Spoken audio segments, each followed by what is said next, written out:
All right. Hi. We're back for some of you. We're here for the first time for others. I keep forgetting to hit record, right?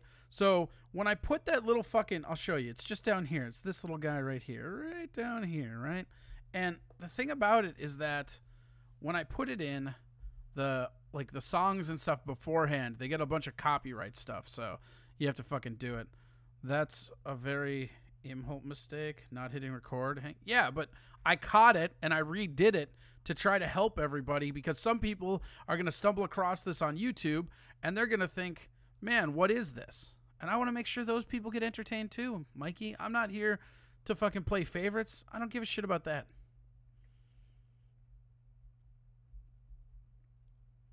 Shut up with your fucking bingo. Trigger. I think it's Triggered is the one we put in there. Yeah, I know. I'm just fucking with you. I don't really care. The Savage Dragon D said wrestling didn't stop, but they lost a shitload of ratings, runnings, audience. Yeah, no, you're not wrong. Like that's why it's so weird to me that they're like, oh, they can get back to work and they're essential. It's like they never were not at work, right?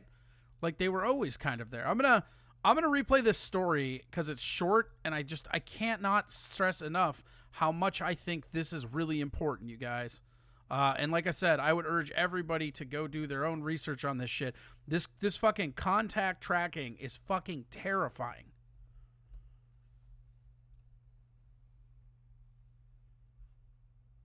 Voluntary coronavirus tracing and tracking Voluntary software for iPhones and Androids to tell people if they've been near an infected person. You essentially get an alert.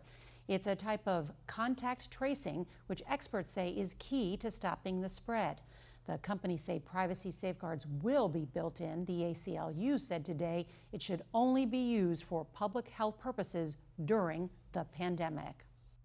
So again, the reason why that is super creepy to me is like you're spending all this money, you're making all this money for people, but then the moment that it's deemed not necessary anymore, you're gonna stop using it. Like that's fucking crazy. This is like some Dark Knight shit, man. It's fucking garbage.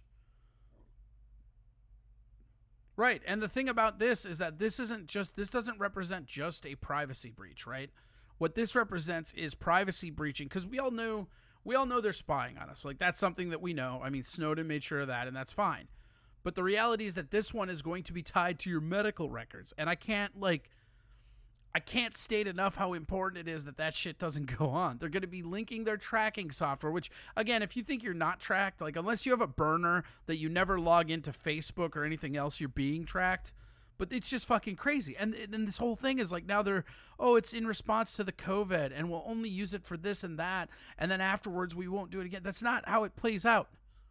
Never, ever have people just said, hey, you know what? I think we've done enough shady shit. Let's get back to the other one.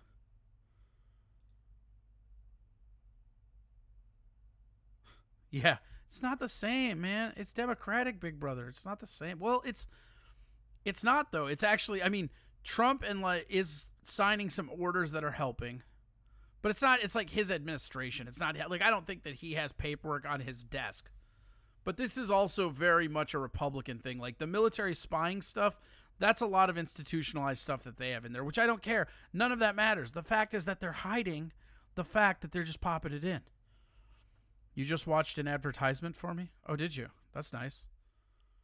Did you buy the product? Did it work? That's what I want to know. To get into the stream? To give me money? Oh, good. I didn't realize that I was on ads, but that's rad. You should add money. Give me money, damn it. Give me money. Go to Venmo. You know what? Fuck yeah. We'll go early. Yeah, I'm monetized. That's true. I am monetized. I am an affiliate, not a partner. I don't average enough for a partner, but I'm right here. It's fine.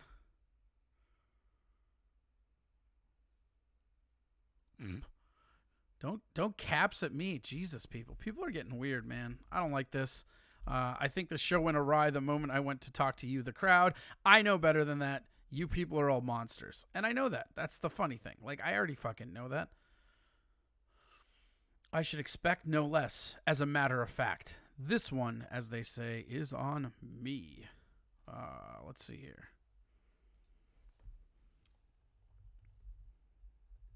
Let's see if our first guest is ready. Let's hit him up, see what he's doing. Pop right in. We got... I was gonna save a lot of that for... here's something funny that maybe is just funny to me, but there's another copyright violation on the YouTube videos. So... for anybody that doesn't know that, sometimes I'll play something on a clip, and Twitch is okay with it a lot of the times because you're talking over it, and transformative content is what they do. But every now and again, if you're quiet for too long, YouTube will flag you for something. And I got fucking, what was it? It was, Come On Feel the Noise. What is that? That's not Twisted Sister, is it? Who's Come On Feel the Noise? Quiet Riot, yeah. And it was funny because it was a copyright notification for Quiet Riot, and I was like, oh yeah, no, that makes sense. These guys totally need the money. That makes sense.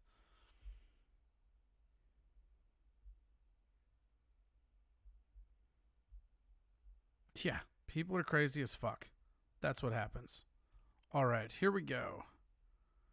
We're going to bring him on right now. Yes, I'm excited for this one.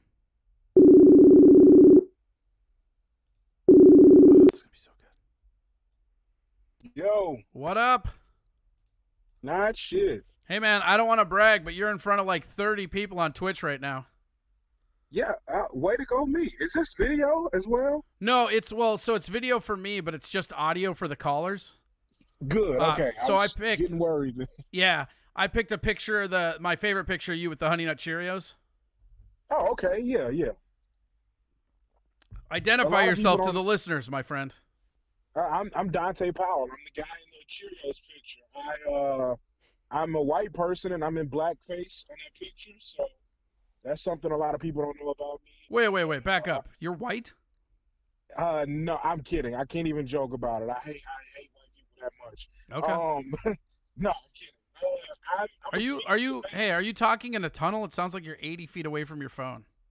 Oh no, hold on just a second. I don't know why they would be doing that, but let me try some headphones. Yeah. Let's see if this helps. Hey man, this is like 30 listeners. This is gonna do your career huge, man. This is how you make it. Get that headphones on. Listen, man, I take all this seriously. This quarantine has taught me that I'm not too good for anything. So right? Oh man, it's depressing. I mean, I like coming face to face with the ideology that you have no life tools. Like that, like I'm telling you, that sucks for me anyways. And like the only other life tool I ever had was waiting tables, and guess what? That's gone too. Am I any better now? Yes, you're way better now. Okay, cool. Well, yeah, I actually have a bunch of life skills, but like you, like putting on headphones. Yeah, but it's even that, like it's kind of limited in a quarantine. So how are you doing with the quarantine? Because you live in Iowa still, right? Yeah. So I gotta imagine like Iowa quarantine is just like Iowa. Pretty much.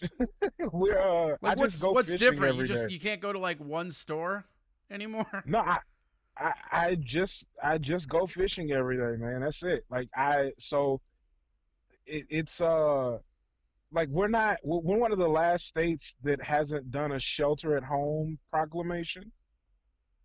So it's really like it's basically just the little bit of traffic we had in Des Moines isn't there anymore. So I get places in 10 minutes instead of 15. Yeah. Wait, so you guys don't even have a standard stay at home right now? No.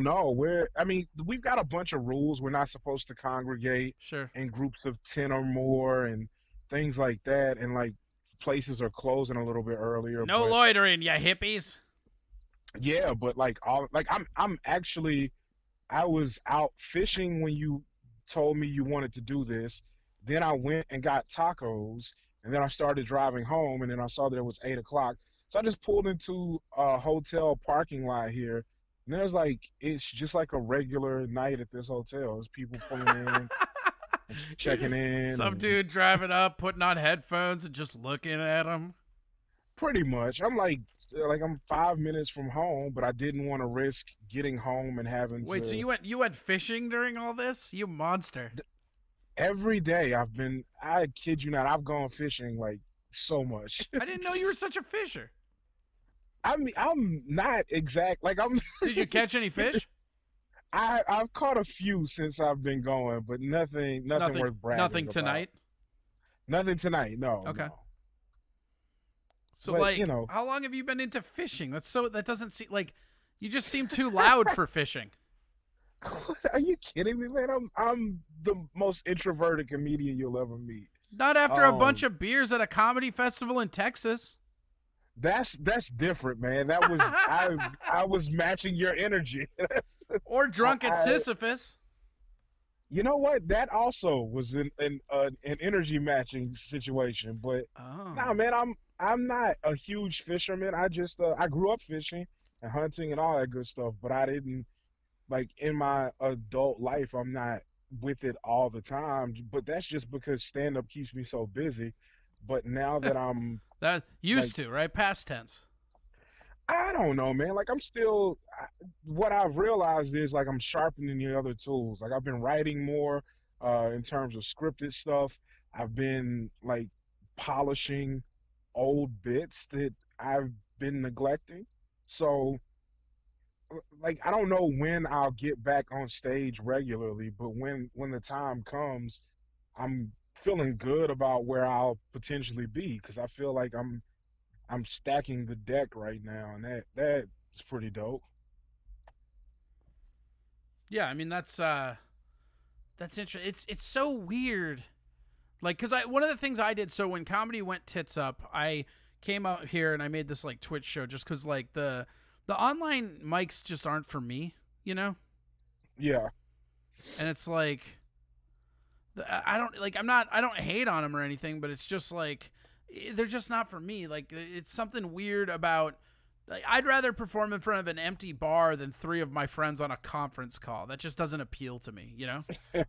I've done quite a few of the online shows, and they're like the fun part for me is figuring out how timing works when you don't have the audience. Right, and that's what I feel like is actually like not beneficial as a comic almost. Like I feel like if you do too many of them, you'll get used to the rhythm of not having the crowd there, and there's no way logically to me that that's not going to fuck up your delivery going forward. Like it's almost like it seems a better idea to not perform some of these places than do them and just cuz the you know, like when you're grinding and coming up, it's all time in, you know. You might be adding time in and not even realizing it, I guess is what I'm saying.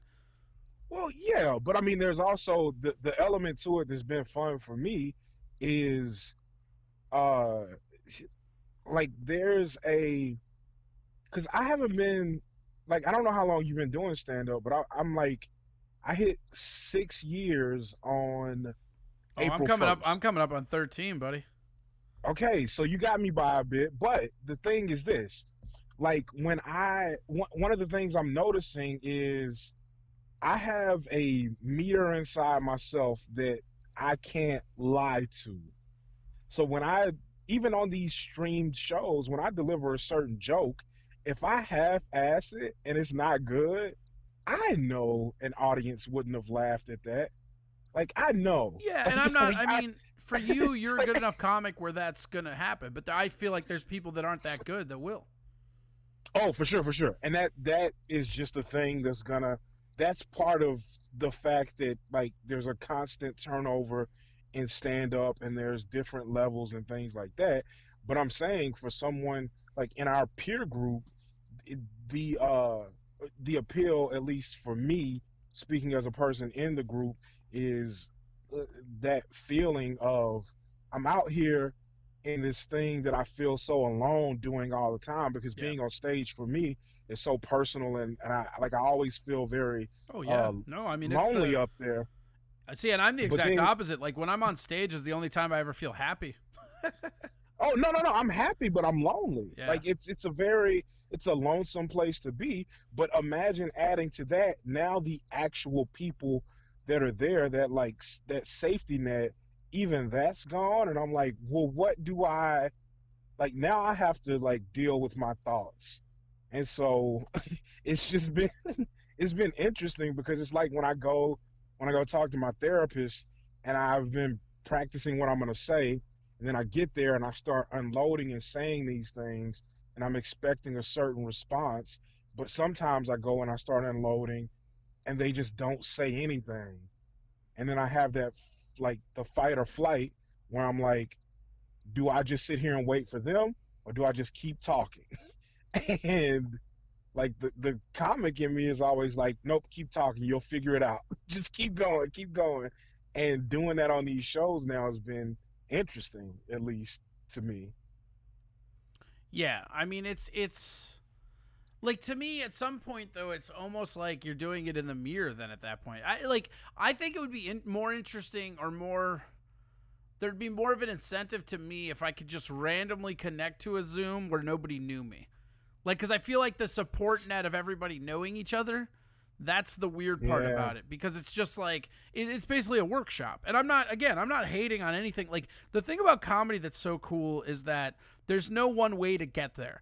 And everybody got there a Yeah. different way. Like, your road, my road, everybody's road was different. And so it's interesting to try to be subjective about that road when all you can do is really judge what works or doesn't work for you. You know, like for me, it's like, Yes. if I could connect into some randoms and then do it, I wouldn't care about the lack of the audience because I could judge by how they laughed. The problem is, like, the fucking scenes are so fucking supportive that you go up there and even when I know a joke's not funny, they're laughing because I'm Corey Adam. They're not laughing because the joke's funny.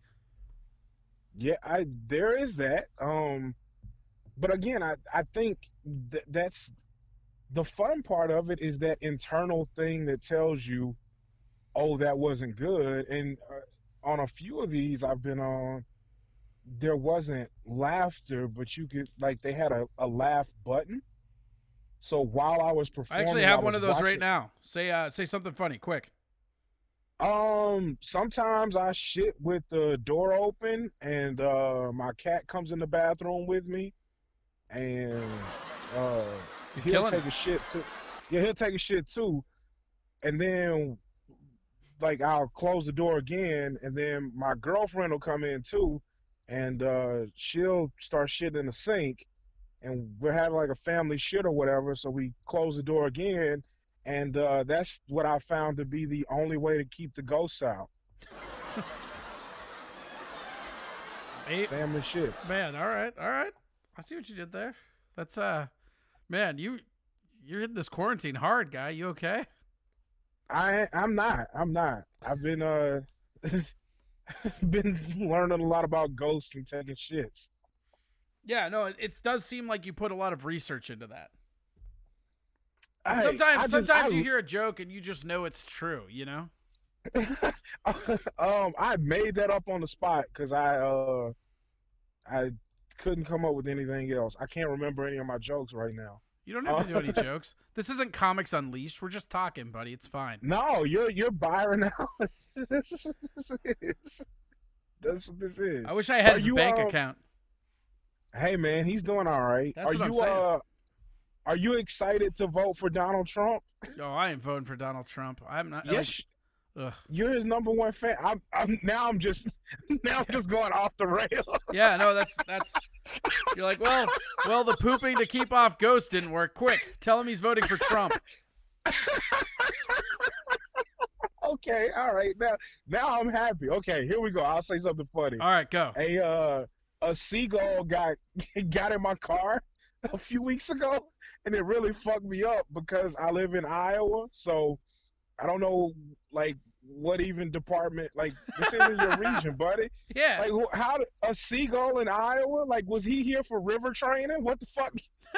All right. Like why do we have a seagull here? And I couldn't get it out. I tried opening and closing doors, didn't work. Finally, I like called and figured I'd get my dad in to help me, and I explained the situation to him, and he just hung up on me, and I was like, oh, this isn't good. I started to panic, and then I thought, oh, well, I got a panic button right here on my key fob. What if I press that? So I pressed the panic button, which I guess the seagull was just like, oh, thank you. You're playing a song of my people. This is incredible. So he was just hanging out in the car, and finally I thought I'm gonna just go get in the car, and I'm just gonna have to ride around with the seagull all day. And I shit you not, I got in my car, the windows were still down, and as soon as I sat down, he just like flew out. He was just chilling in your car the whole time? He was just chilling. He was like, I just a happy ass seagull in Des Moines. He living a new life. I don't know, like Maybe you're seagull. like the fifth time he tried to like get back to the ocean. You know, like he fell asleep on something, woke up in Iowa, and he's like, "Where the fuck is the water?" He's like, you don't look like you belong here. Give me a Yeah, ride. I'm gonna follow this guy. He's obviously leaving. It was okay. The cool thing is this. My dad called me back, and he's got a friend who is familiar with birds. He's like, just tell him to be glad the bird didn't shit in his car, because seagull shit is a bitch to clean up. So That's what I thought you were Apparently- leading, because you had that shit joke to begin with. hey man, I thought you were gonna be like, got- the seagull went in my car, and then he started taking a shit. Listen, man, bathroom humor is what I do when I'm starting out and I'm nervous. But once I Okay. get in the groove, I'm here, You baby. ain't gotta be nervous. I know you. You're very funny. Calm down. Come on, breathe. You got this. It's Get it. not you. It's the 30. It's the 30 people watching. Well, if They're it the makes you ones- feel any better, we lost 2 listeners. It's 28 now. 20. Oh man, and that's my favorite number. So Oh it's a good shit. sign. Oh shit. How do you your album? You recorded your album, right? Yeah, that's right. The How- squirrels get fat. How'd it go? It was really good. I did it at the Floodwater Comedy Festival in Iowa City.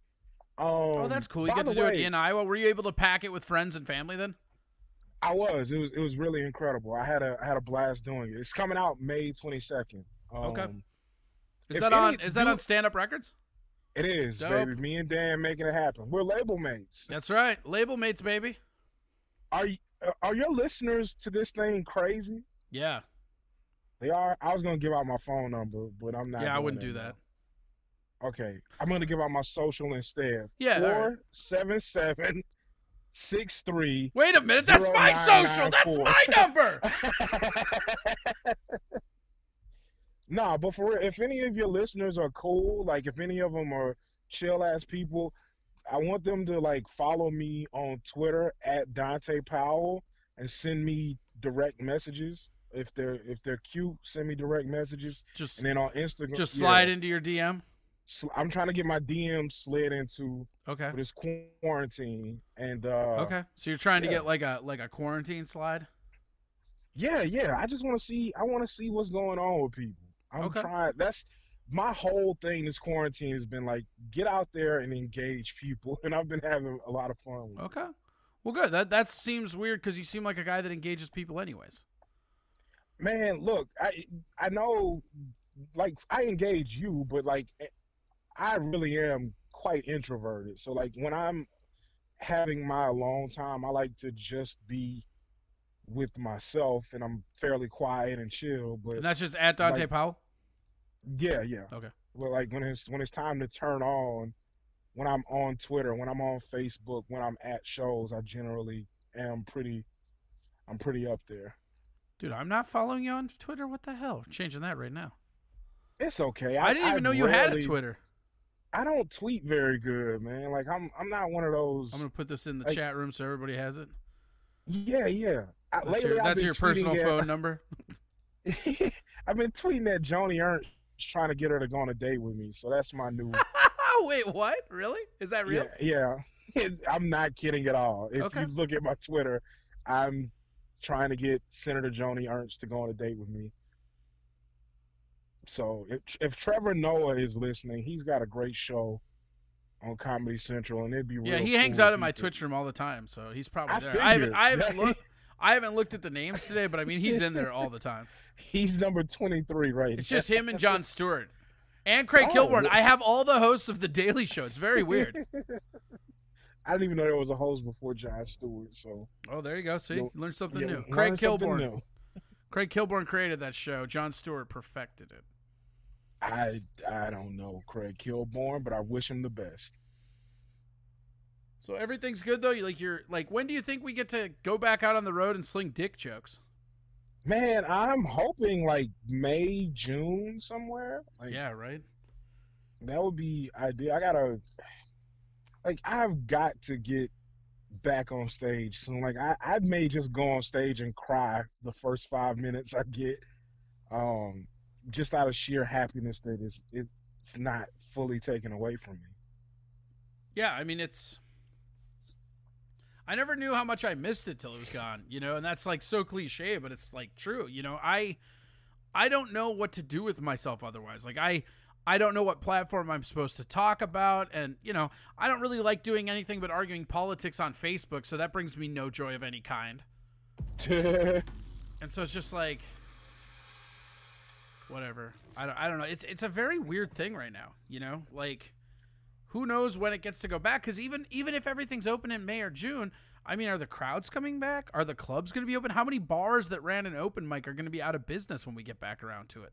Yeah, it's a lot of questions that we're gonna have to get figured out on the fly as a collective, and I'm excited to be a part of it, but I don't know how like deep I need to get into some of this stuff, but for me, I used to get real weird about how much comedians complained about comedy. Like how many people just talked about, oh, I should just quit. I don't know why I do this. Sure. This is the shittiest thing in the world. And I would secretly be in the back like, man, I can't believe how miserable this person is. I fucking love this. Man, I love comedy more than anything, and I absolutely know what you're talking about. I remember there's a comic locally named Dave Mordell. He was on a TV show, and like he's done radio and stuff like that. He's a comic. He's a known guy. But when I was coming up, we did this. It was like my second or third gig, and it was at this fucking just shitty fucking bowling. I was like Waconia bowling alley. They had like 3 lanes. The darkest beer they had was fucking Sam Adams. You know, like just fucking just a garbage place, which is fine. And like I don't mind shitty dive bars, but this was just garbage. You know, and Yeah. the thing about it is like you would go on these gigs, and this dude, it was like watching Yoda, because he was all fucking like hunched over, a bitter fucking asshole of a man. His foot would step stage, and he would just fucking murder for 45 minutes on a level that I've never been able to get to. Who knows if I ever will. And then he gets back off stage and just starts bitching about it again. Like just, I fucking hate this. And it's like, why are you doing it if this makes you that miserable? Because it's like, here's something that I'm doing trying to chase a dream, and this motherfucker can do it better than I've ever been able to, and he fucking hates it. Yeah, it's those people always interest me. Like I'm always interested in them because they are interesting. The people who have always upset me are the people who are marginally good, who are, a couple of bad months away from having to go work a full-time job and not do stand-up. I think you're going to see a lot of those people not come back. Well, yeah, but I'm okay with that. like I'm thrilled about it. And I say that as someone who, like, whatever you want to call it, luck, blessing, whatever. Like, I feel like I'm just barely on the cusp where I'm like, when it comes back, I'm grandfathered in where I should keep doing it. Yeah. Well, but I mean, and you're not going to be what I'm talking about, but there are going to be people who think they're grandfathered in and aren't because they're not hustling. You're not that. You hustle all the time. But I mean, I'm not going to drop names or anything like that because I'm not a dickbag, but like, yeah, I mean, text them to me. Yeah, no, I will. You know what? I'll just tweet them at you publicly. No big deal. Just me and you, just text them at you. Throw in some racial slurs, like we'll be fine. It's good. It's fine. Oh boy. Yeah. Oh, it's going to be a really great public private conversation. I just really can't wait to get all these secrets out in the open, god damn it. But no, what I'm saying is like there's going to be like so many of those people aren't going to come back, cuz like the entitlement of open micers is just ridiculous to begin with. I mean, I don't know what it's like in Iowa, but I mean, I have people that come into Sisyphus and they basically talk down to me like I'm the help. And tell me what they're going to do as far as like, oh, I'm going to be doing 10 minutes, this, that. No, you're going to be doing 3. I run the show, and if you go over 3, you're not doing it again. And they just like Oh, it's this weird thing, and then they think that they're so funny, and they like they're able to like people like that, and I'm not talking about anybody specific. I'm just saying like as people start out, and there's so many people that they've done one shitty Yoder gig, so they think they're a road dog, and then this 2 months is not going to bode well for them. And everybody, like you're saying, everybody that's in, like I'm hired in at Acme, I've got my spot there. Everybody that had spots somewhere, they're just going to fill those spots, and anybody that was on the outside even a little bit is way on the outside now. yeah. I mean, I still feel like I was on the cusp of getting these feature spots and things like that, and it feels like going back, like everybody's a level down. Like that's what this has done. It's pushed us all back, but that's fine, except for the people who it's not fine for, if that makes sense. Because Yeah. those folks who are, I don't want to say like below me, because I don't think of them as below me. Just say, But just those say, but people, just say beneath. It sounds better. those people who aren't given who haven't earned certain opportunities that I have, like watching those people try to deal with what it's currently become has been interesting. And I like one of the examples I realized was uh a couple weeks ago, there were some friends who were doing lists. That's what Facebook is. Everyone's making lists. And these were like, national comedians doing this. And I made a few of my friends' lists who are national touring comics. Sure. And that's great. Like Yeah. I'm always happy that camaraderie that I have with those people, because I get to work the road and I get to go places. And then like one of the locals here did a like top 50 Des Moines comics list, and they put me like way down the list, which is Snubbed. fine. Not, I wasn't really snubbed, but like it was one of those things where it was like there's like I didn't know half the people on the list.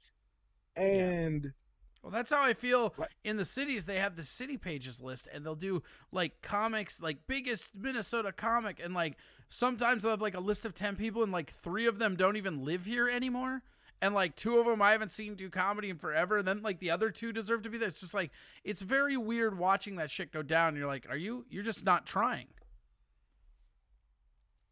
yeah, man, I, so I guess the thing is this: when we get back, when it all starts coming back together, and we look at it and say, all right, you've got your spots at Acme and places you can go to get shows and people who will book you already. I've got mine. The people who had just started and that were about to get an audition somewhere so that they could just host at a club. Yeah, they get told to Well, hold the fuck up.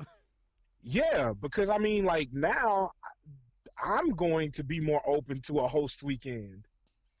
So like But not those only that, but headline, it goes all the way down. Like there'll be headliners that'll be open to taking a host weekend if it means working more. Because that's the other thing exactly. is that like even though I'm in at Acme or you're in at what club are you in at? What's your home club? Funny Bone, Des Yeah. Moines. No, Funny Bone, great club. So like the thing is like even Funny Bone, Acme doesn't matter. Like you go to your club and like there's going to be bigger named headliners that are going to be taking away works from the MC. Like just because they Yeah, need the weeks, and that's going to happen everywhere. It's like it's I got passed at the Columbus Funny Bone. Like we'll see how long before I get a week there though. yeah, exactly.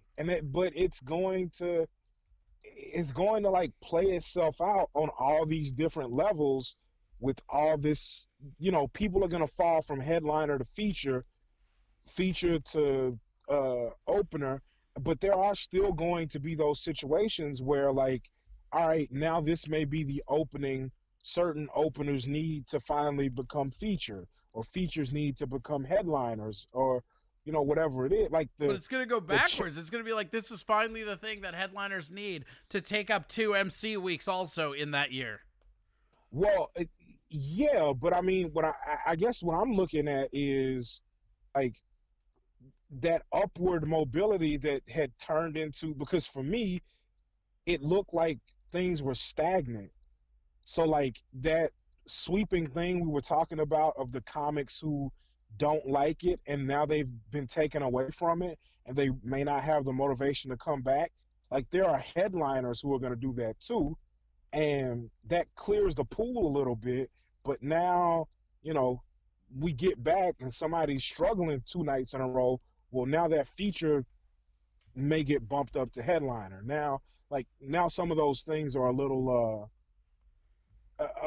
smoothed out, but again, you've got it working that way, but it's working the reverse now as well. That's Yeah. going to be nuts. Well, it's kind It's of going like to be when people tell you that, you know, the internet, there's more avenues to get your product out there, but it's also there's more people competing for it than ever, you know. And this is going to be crazy yes. because like the Yeah. competition is going to go through the fucking roof. The opportunity is going to be there for sure, and I'm with you on that. Like especially like it sucks that this may fuck up me being passed at like the funny bone, but like I at least I have a place that I was in at. You know, some people don't even have that. And like this shit, like as cutthroat as it always was, this shit's about to get fucking wild, wild west out in that piece. Like it's gonna be Yeah. absolutely bananas. Everywhere you look, it's gonna be fucking headline. I mean, you might see fucking Chad Daniels pop up to do a fucking MC week. I mean, because if you think about it, I mean, I lost like $3,000 on the books, and that's not even counting what I haven't been able to book, obviously. But like what I had on the books that canceled was $3,000. Now, Yeah. imagine you're somebody on the level of like a Chad Daniels. That number is way bigger, and fucking like he needs that money still. You know, like everybody needs the money that they accounted for. So it's going to be just a fucking Yeah. rat race. Yeah. It's nuts. So what we need to do is we need to start killing other comics. Man, look, coronavirus is doing it, I thought. Yeah. We need to help it along. help me engineer SARS 3, Dante. We got this. I'm gonna start coughing on people.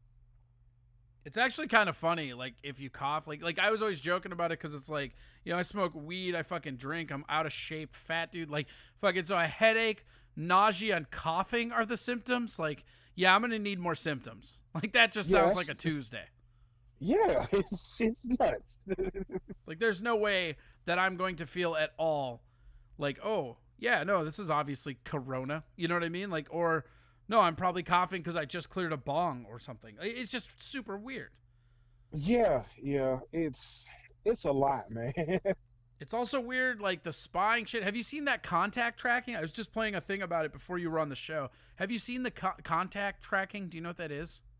No. Oh, dude, you want to fucking get scared out of your mind. So Apple and Google, after being semi-pressured by the government, are making an app that basically tells you if you're around somebody with COVID, which means they're linking all the Facebook trackers to medical records. No possible way that has bad applications. No, that sounds dope. Yeah, but don't worry. Hey, don't worry. They promised us that after the pandemic, they won't use it anymore. I trust them. Yeah. Here's what I hope they do that, and then they find a way to like let it scan over people's genitals to tell you if they have STDs Okay. before you sleep with them. That's what I'm hoping that turns into. That seems like a real niche Iowa product.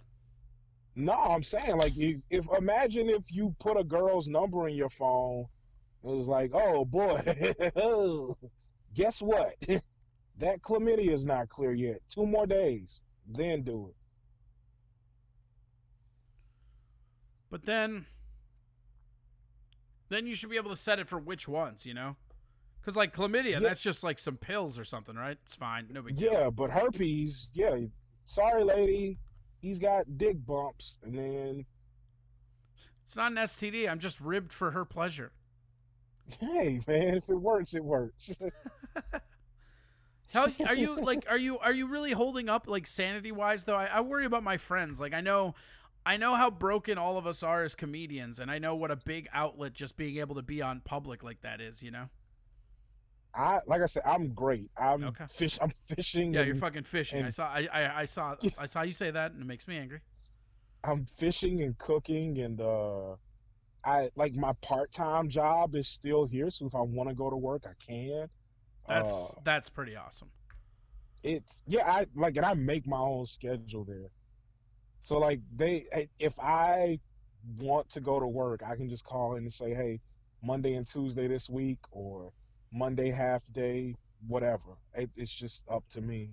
So that's great. And then Are you doing all right for like money yeah, then, just because of that? Like you're able to, because that's what oh I worry about. Is like I don't. I mean, my shit's all fucking tanked up. Like it worked out last month, but we'll see if that happens this month. He yuck. That reminds me, yeah, I everybody mean, listening, donate to my Venmo and PayPal at Corey Adam Comedy. yeah, do that, guys. Donate. It, I'm fine financially. The part-time gig helps with that, and then like apparently there's a bunch of stuff that comedians can apply to get in terms of like Yeah, there's like a grants grant and out there and loans. shit. Like that's crazy.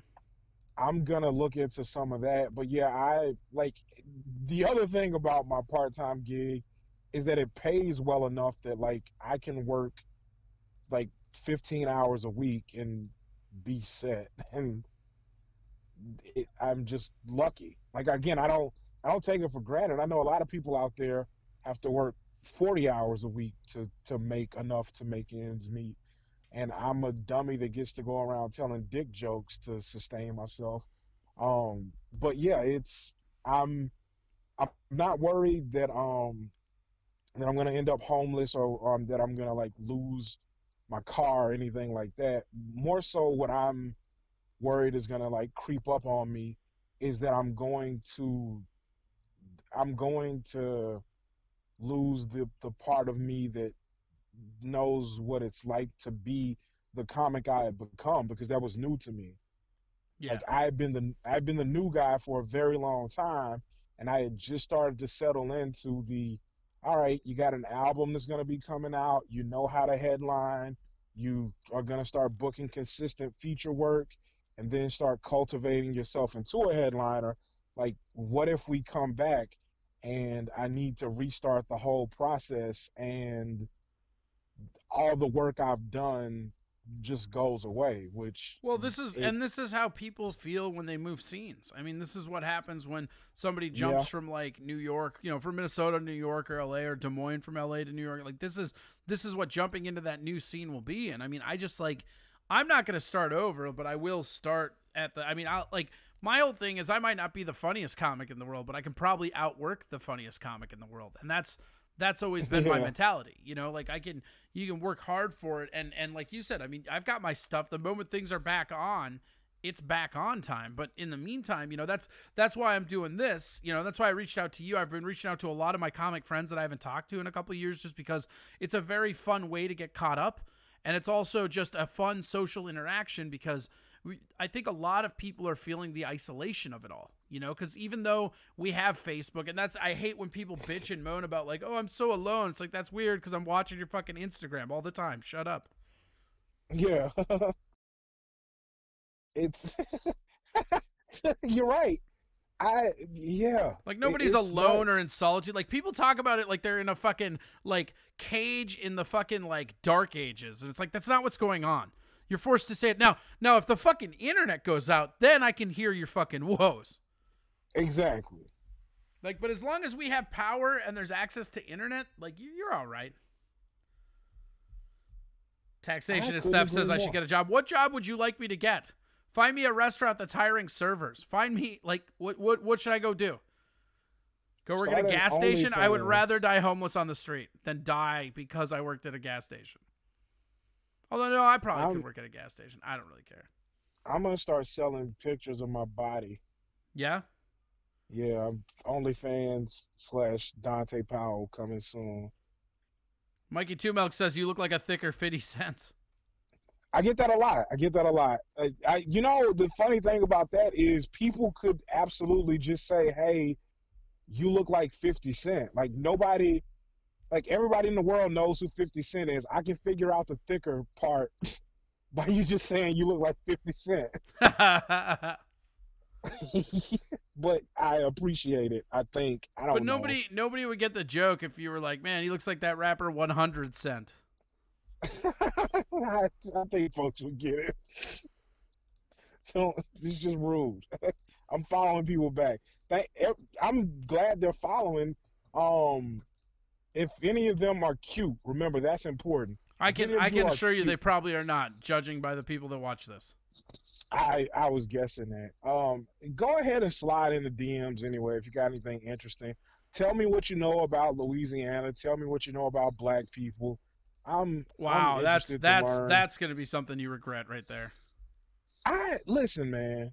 I'm trying to learn about us. So trying to learn Okay. about Louisiana and black people because that's what I want to know what you know about comedy. I want to know who your favorite comedians are. I want to know who you've met that's a comedian that was an asshole. I want to know all that. So like if they're again, this is a time for engagement. What's your favorite snacks? All that good stuff. Just bring it to me. Every single thing is coming. I'm excited for it. You're gonna regret that excitement. I'm just telling you that right now.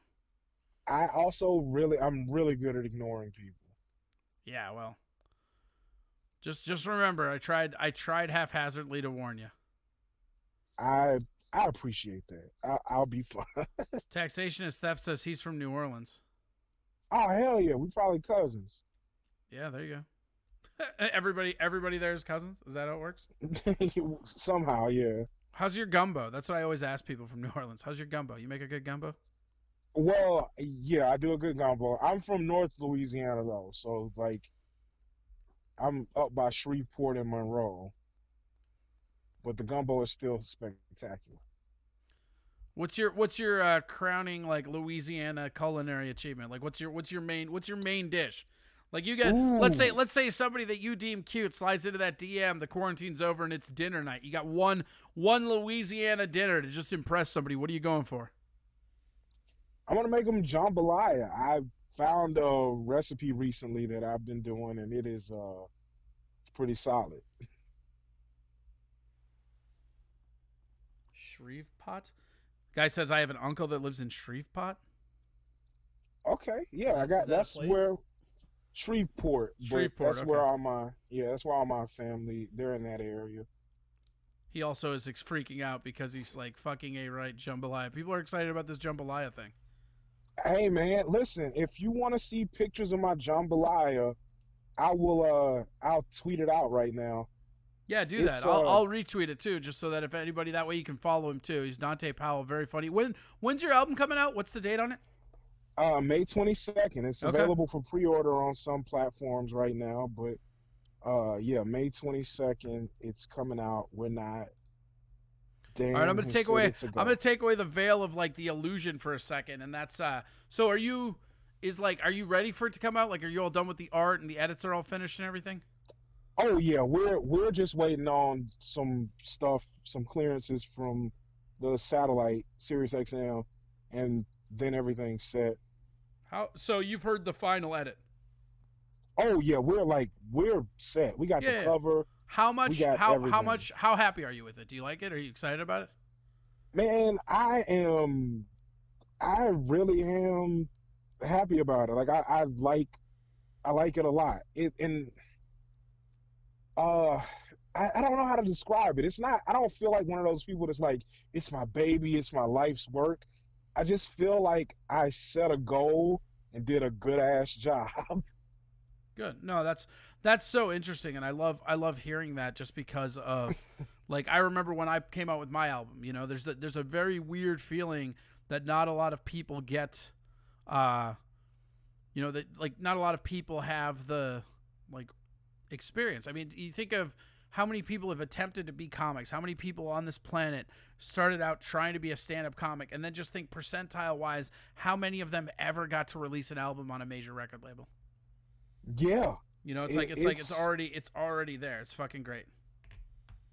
I don't know if I you have this couldn't on any be of the room stuff that you do. I don't know if you live broadcast at all, but I had somebody just come in and went, "Why don't I get a notice when you're on?" How the fuck would I know? Do you think I run Twitch? So weird.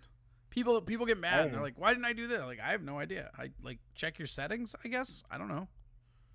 damn. I know. I go hard. I can't help it, man. Not a lot of Hey, sympathy. live your life, man. Hey man, that's all I can do. That's all I can fucking do. All right, the picture's been tweeted. Let your people know Oh, I'm out has it? here. Okay, I'm well in here, these you know what? streets. I'm gonna actually just go retweet it right fucking meow. What do you think about yeah. that? Let them know. Because I just followed you. I didn't even know you tweeted. I'm excited about this. Yeah, man. I'm putting stuff out here. I I'm enjoy letting the social people. media way more on Twitter than I do on Facebook. Like Facebook, I literally just try to hate fuck it, but I actually enjoy Twitter. I oh boy, I'm the opposite. I'm an old man. I like to be able to talk a lot. Let's see here. Pin tweet. 2 hours ago. I don't see it yet. It's not showing up yet. Oh. Oh well, that's not good.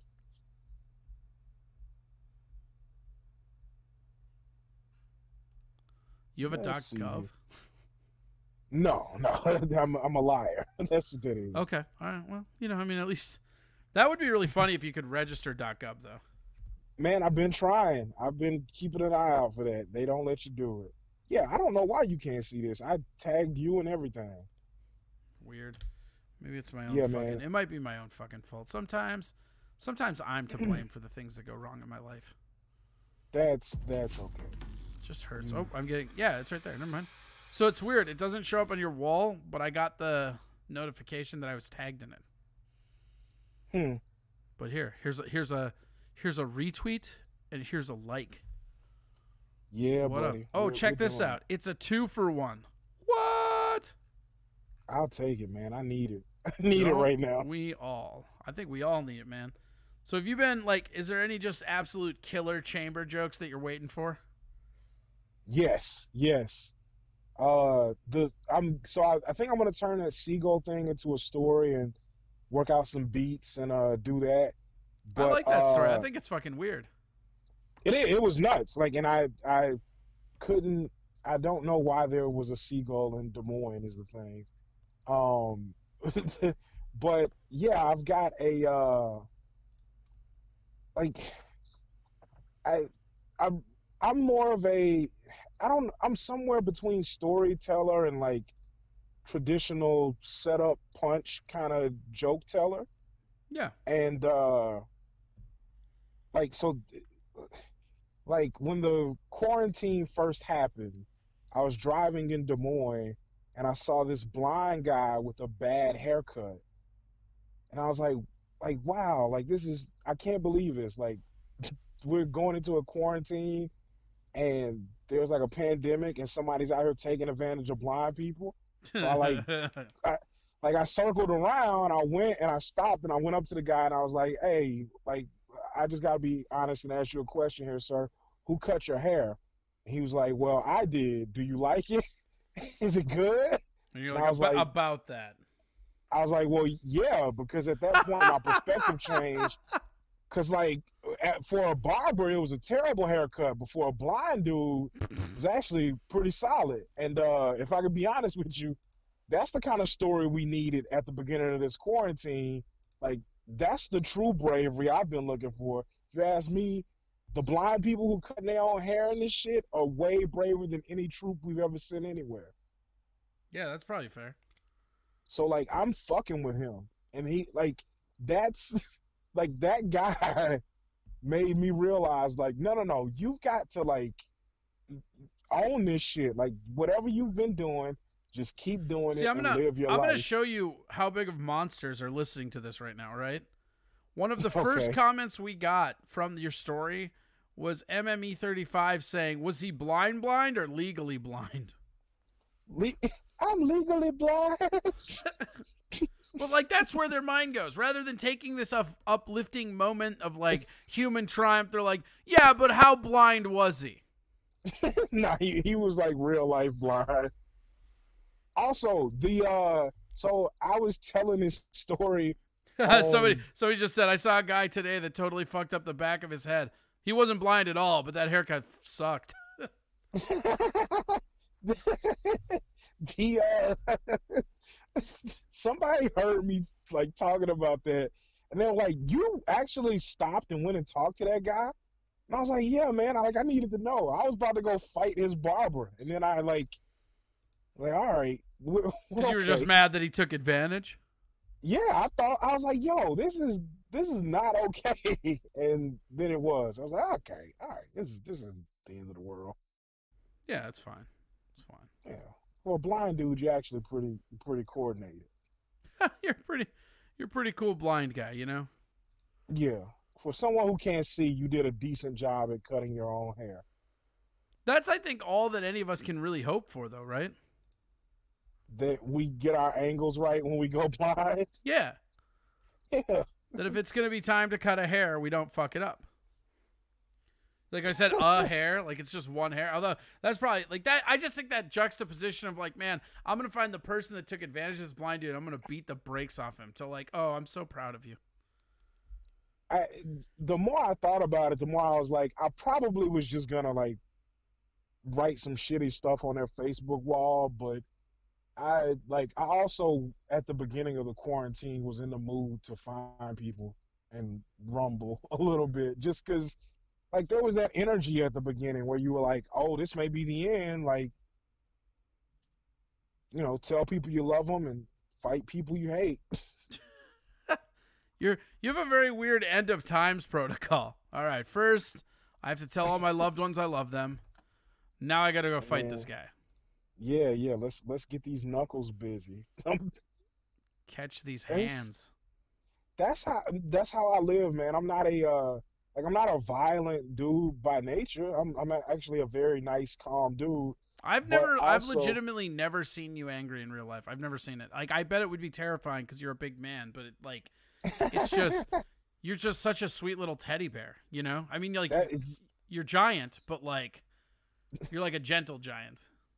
Yeah, I try to be calm and under control, but I can't think of a time I've been actually mad in the past decade. But like it's because I live in Iowa. Like I grew up in the hood, like not not like the hood from TV, like the real life hood, the country hood in Louisiana.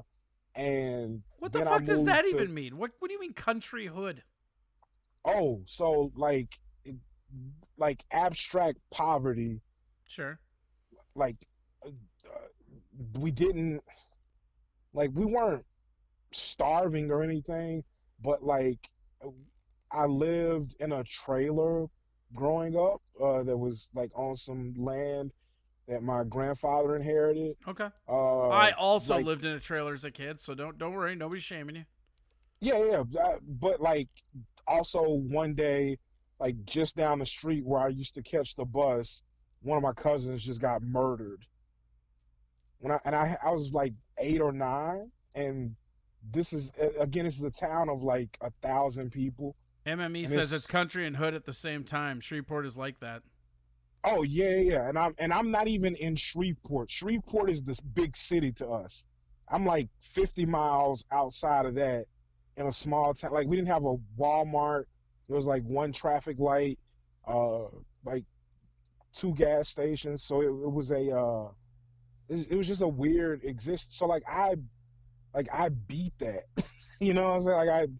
Like I remember in 7th grade, I think, one of my classmates and I were walking to that same bus stop that my cousin got murdered, and he just like pulled out this matchbox.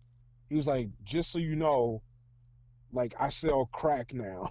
He pulled out a Wait, what? matchbox full of crack and was like, "This is Jesus. what I do now." You got to have more warning than that. Hey, just so you know, this is what it is now. Yeah, this is what I've become, and yeah, it was nuts. So like I that it was That a sounds fucking surreal terrifying, man.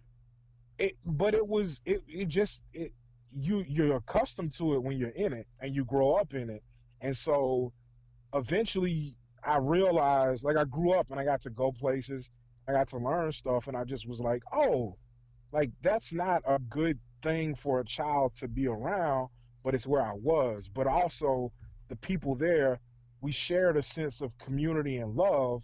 It's just that the violence that existed within that and the craziness that existed within that and like the societal factors that existed within that were all such that made it really, really crazy. So like it was again abstract poverty, but at the same time, like they're like Willis Reed, the NBA Hall of Famer, is from my hometown.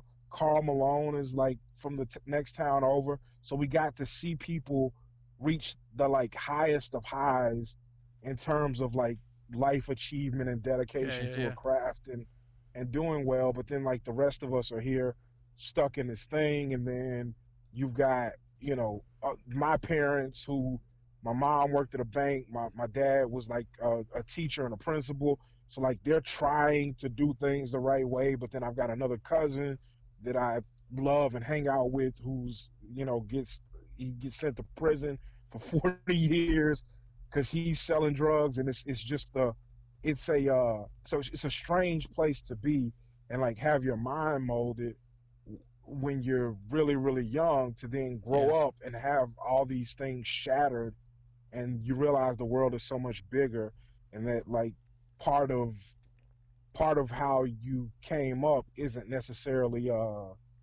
normal, but that you can like it's up to me to fix that. So that's why I go to therapy and why I tell jokes and why I don't let things get me mad, because it's like I beat the part that was supposed to ruin me. So like why would I get into a fist fight at a bar and go to jail? Like I Yeah, beat the fuck part that. that was supposed to, yeah, I was Yeah. supposed to go to jail in middle school. I'm not gonna beat that and then be like, well, this guy called me a bitch, and that was enough for me to throw my life away. Like, Right. That was when I decided, hey, you know what? My life ain't worth not being thrown away right now. Like, fuck that shit for sure. exactly. But again, like I said, I do. That doesn't mean that I'm not willing to get into whatever it may be. It just means that once I'm there, like we're there. Yeah. Well, and I mean, I don't know. Like, I think there's a really interesting relation to comedy and poverty as far as, most of the comics that are super funny, they come from a point of poverty because you kind of have to go through some shit to be able to comment on it, you know? And Yeah. there's like there's a real weird part about growing up poor that breaks people, and almost all comics are broken, you know? And Yep. it's interesting. I remember like when I was a kid, we moved from Hibbing over to Oregon, and I remember like being this like country bumpkin as a kid in inner city Portland, Oregon. Like I used to get beat up all the time. I was the only white kid on the block, and I would get beat up for shit other white people would say. So like I grew up hating white people because like they always would just be running their mouth and getting me beat up.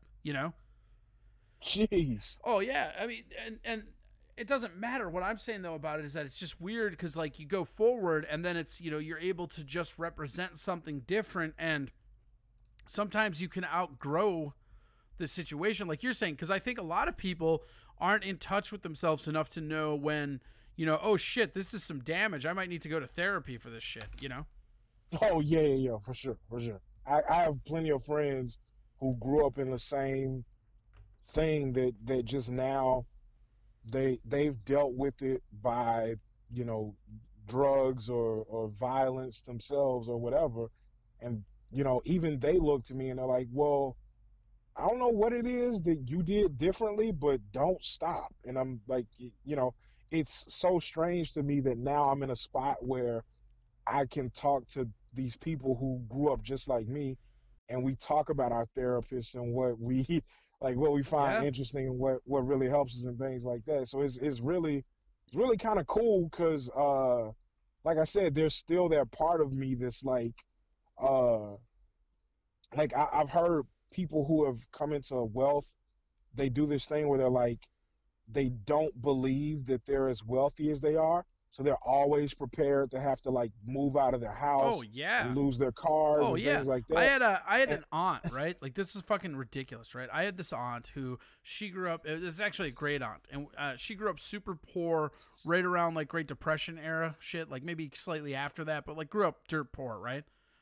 hmm When she was 19, her husband had his company bought out, and I can't remember what they made, but they made something that went on to be very commonplace, and they got paid a bunch of money uh to sell the thing, and so they were set for life. And like she's fucking, I remember she was still like 60 years old and selling golf balls at garage sales. She would do it like when she was a kid because they were so broke. She would go to the golf course, she would just gather up spare balls and then sell them out of an egg carton.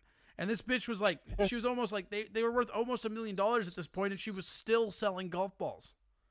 Hey man, you got to do it. But and So, like, the thing of that is, that's how I feel about that part of me that's like from there, that still rears its head sometimes. Like when people talk crazy to me sometimes, I'm like, I always ask myself, like, okay, somebody says something about me on Facebook or the internet, do I really care? Like, would they Right. say that if I was there in And person? then when you decide And yes, you go get the weapons. That's what I'm fucking talking about.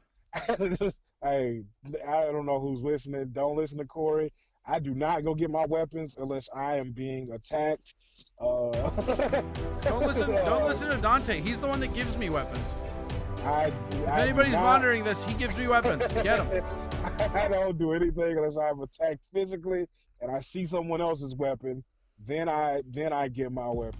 But I mean, no. Look, that Ooh, part we of me got a exists. new follower. We got one new follower just now because you're here, man. Thank you. This is on you, Oh, Dante. Thank you. I don't. Who is it? Do you know who it is? It is Max 14 Train 24. Oh, that's. I don't know who that is. I was I gonna don't make know. something up, but I don't. I That's don't the thing fucking about know. these Twitch things. Everybody has their weird names, you know? Yeah, whatever works, man. Mikey Two Milk says, I like this guy. Another great Corey guest. A great listen. There you go. Oh, Boom. thank you, sir. I'm If you appreciative. You like guys him, are. wait till his album comes out. I'm telling you, Mikey, he's very, very funny. You're gonna like his act is even funnier. Like he's not even being that funny on this phone call. Let's see. See how I got you there? It's like a nice little stabbing compliment. No, I don't. I'm not being funny. If they want me to be funny, they're gonna need Hey, to PayPal. send me money. Yeah. Yeah. Yeah. If you're good at something, you don't do it for free. Like, that's what I like about this show. People are like, you're not very funny, or, it's not very funny for a comic show. It's like, you're not really paying me to do stand up. Like, Yeah. There's a way to. can we just talk about how much I miss stand up right now? God, today I really miss it. I'm going through one of those like really sad days. I miss it. Yeah, there's something about being on stage. As, man, listen, I did a one-off show before I went to Grand Rapids for Laugh Fest. So I did like a Wednesday one-off show in Clinton, Wisconsin at a bar. And man, I did like an hour 15 minutes because I was just having so much fun with these people. That's the best. And it was incredible because it like, first of all, the guy paid me before I went on stage, which if That's you a want me to stupid move. Like it you, worked out because you're a good guy, but man, if you want to assure that I will do exactly 45 on the nuts, pay me before I go on stage.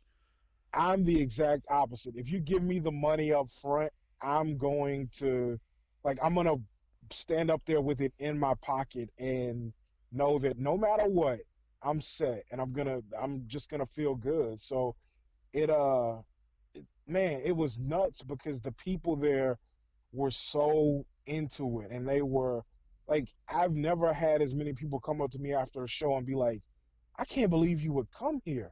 Like, they thought I was a huge deal. They're like, we don't get people this good here. Yeah. And I it felt great to have those people react to me that way. But if I had known that that was going to be the last time I was like on stage, like in a really solid venue, I would have I wouldn't have changed anything is what I was gonna say.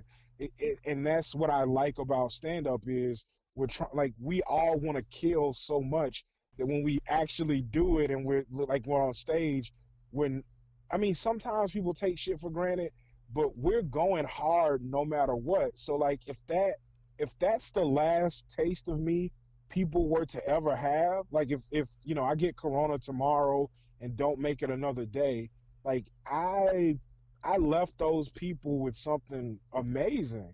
Yeah. And so it's hard. How can I not be like, oh man, I want more of that. Like, I have to want more of that. It's what I do. It's who I am. Of course I want more. Yeah.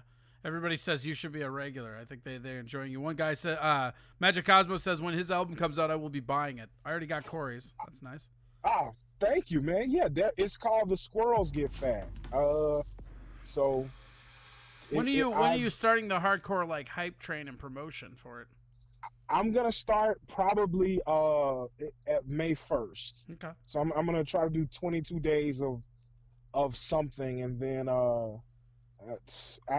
the initial plan was to be in LA the week it was coming out, just to see what I could find to do, like try to get and you a could get bigger spot. things to get people out there. Yeah, no, that makes sense. Yeah, but that's not how this is gonna work. It's just, so. But Welcome again, to Los Angeles, Iowa, as what I call my man cave. Oh shit! I guess I can still push. Like, I'll just have to get my friends to push with me. But yeah, I mean, whatever. Let me know. I'll fucking, you know me. I got you, dude. Like, I'll fucking help you push. Yeah, I appreciate it. We'll definitely be making stuff happen. I kind of let Dan do what Dan does, and that's what you have to do with Dan. Yeah, so I'm working on the next one, and then once we get to the part of it where there's pressure, that's where I activate and I become good, and I flip my personal switch, and I know how to engage people to get them interested in it. So Matt14 said our city is on lockdown until June or July.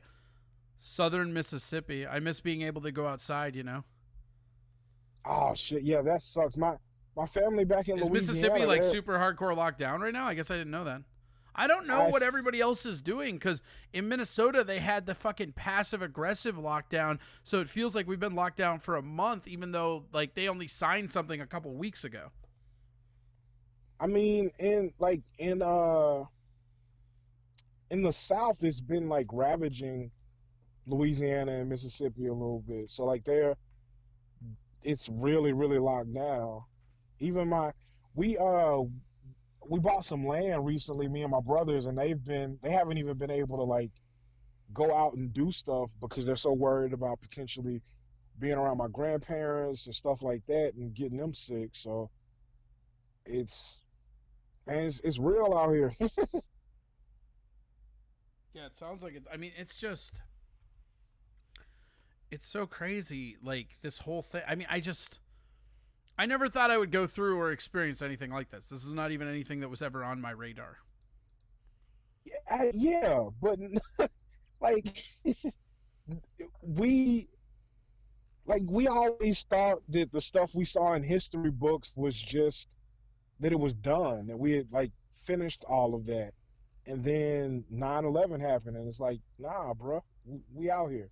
Shit is getting real again. Yeah, I mean, it's. I don't know. It's gonna be interesting. Like I said, when it comes all back and the hustle just gets embraced, it's gonna be. I don't know, man. It's just it's such a weird thing. I was looking over because you were saying that I still have my. I have the sheet because the last stage I hit was Acme's open mic. It's kind of funny. It's the first time I've ever headlined that show. And they have right on there, appearing this week, COVID-19, because they had canceled all the shows. Oh. And I was I headlined the last show that went on at Acme, and it was only like that list is usually 25 to like 30, and it was just 18 people.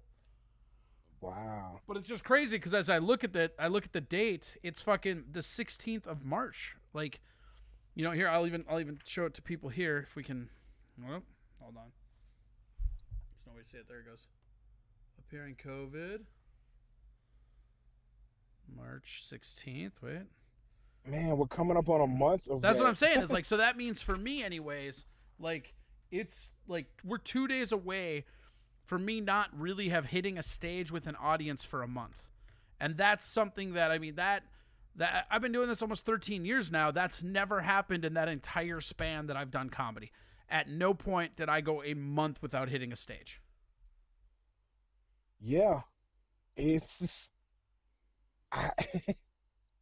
it's nuts, man. It is really crazy. And I mean, I have like I hit 3 or 4 open mics a week usually. I fucking I have Sisyphus, obviously. I'm there weekly. I mean, I was out. I had weekend shows. I mean, I was traveling with Swartzen, and then just poof, it's gone. Which is like, it you know, it'll come back, but it's just going to be interesting to see how the rust affects me, you know, and just other people, but, you know, just in the act, you know, it's going to be a weird fucking thing. I I'm looking forward to it so much though. Like I embrace that weirdness. A lot of times when it gets weird, I'm like, I'm gonna sit this one out. But this, I'm like, no, I'm feet first into it. I wanna figure out how the clubs are gonna open back. I wanna be a part of all of it. Like I gotta be in on this. Well, I think that's exactly what you have to do. That's the attitude that you have to take. You have to take, I want to be proactively involved in this so that I can be part of the solution. And that is going to, by proxy, I think, get you more jobs. Because that's exactly how the gigs are going to come out. Because they're going to be, people are going to remember the people that helped them out in the trenches. Yeah, and the other thing is like the those of us who love it and work hard at it are going to like because this kind of sets some even footing. Like when we get back, everybody's gonna be shaking rust off and doing this and doing that. But those of us who have like cultivated good relationships with people, when they're trying to like figure stuff out, they're gonna go to the people they feel like they can rely on. They're gonna go to the people who have done them well. And so there's all this to it that's like, okay, I've got all these advantages working for me as it is, and I get to now like all this excitement I have to get back on stage.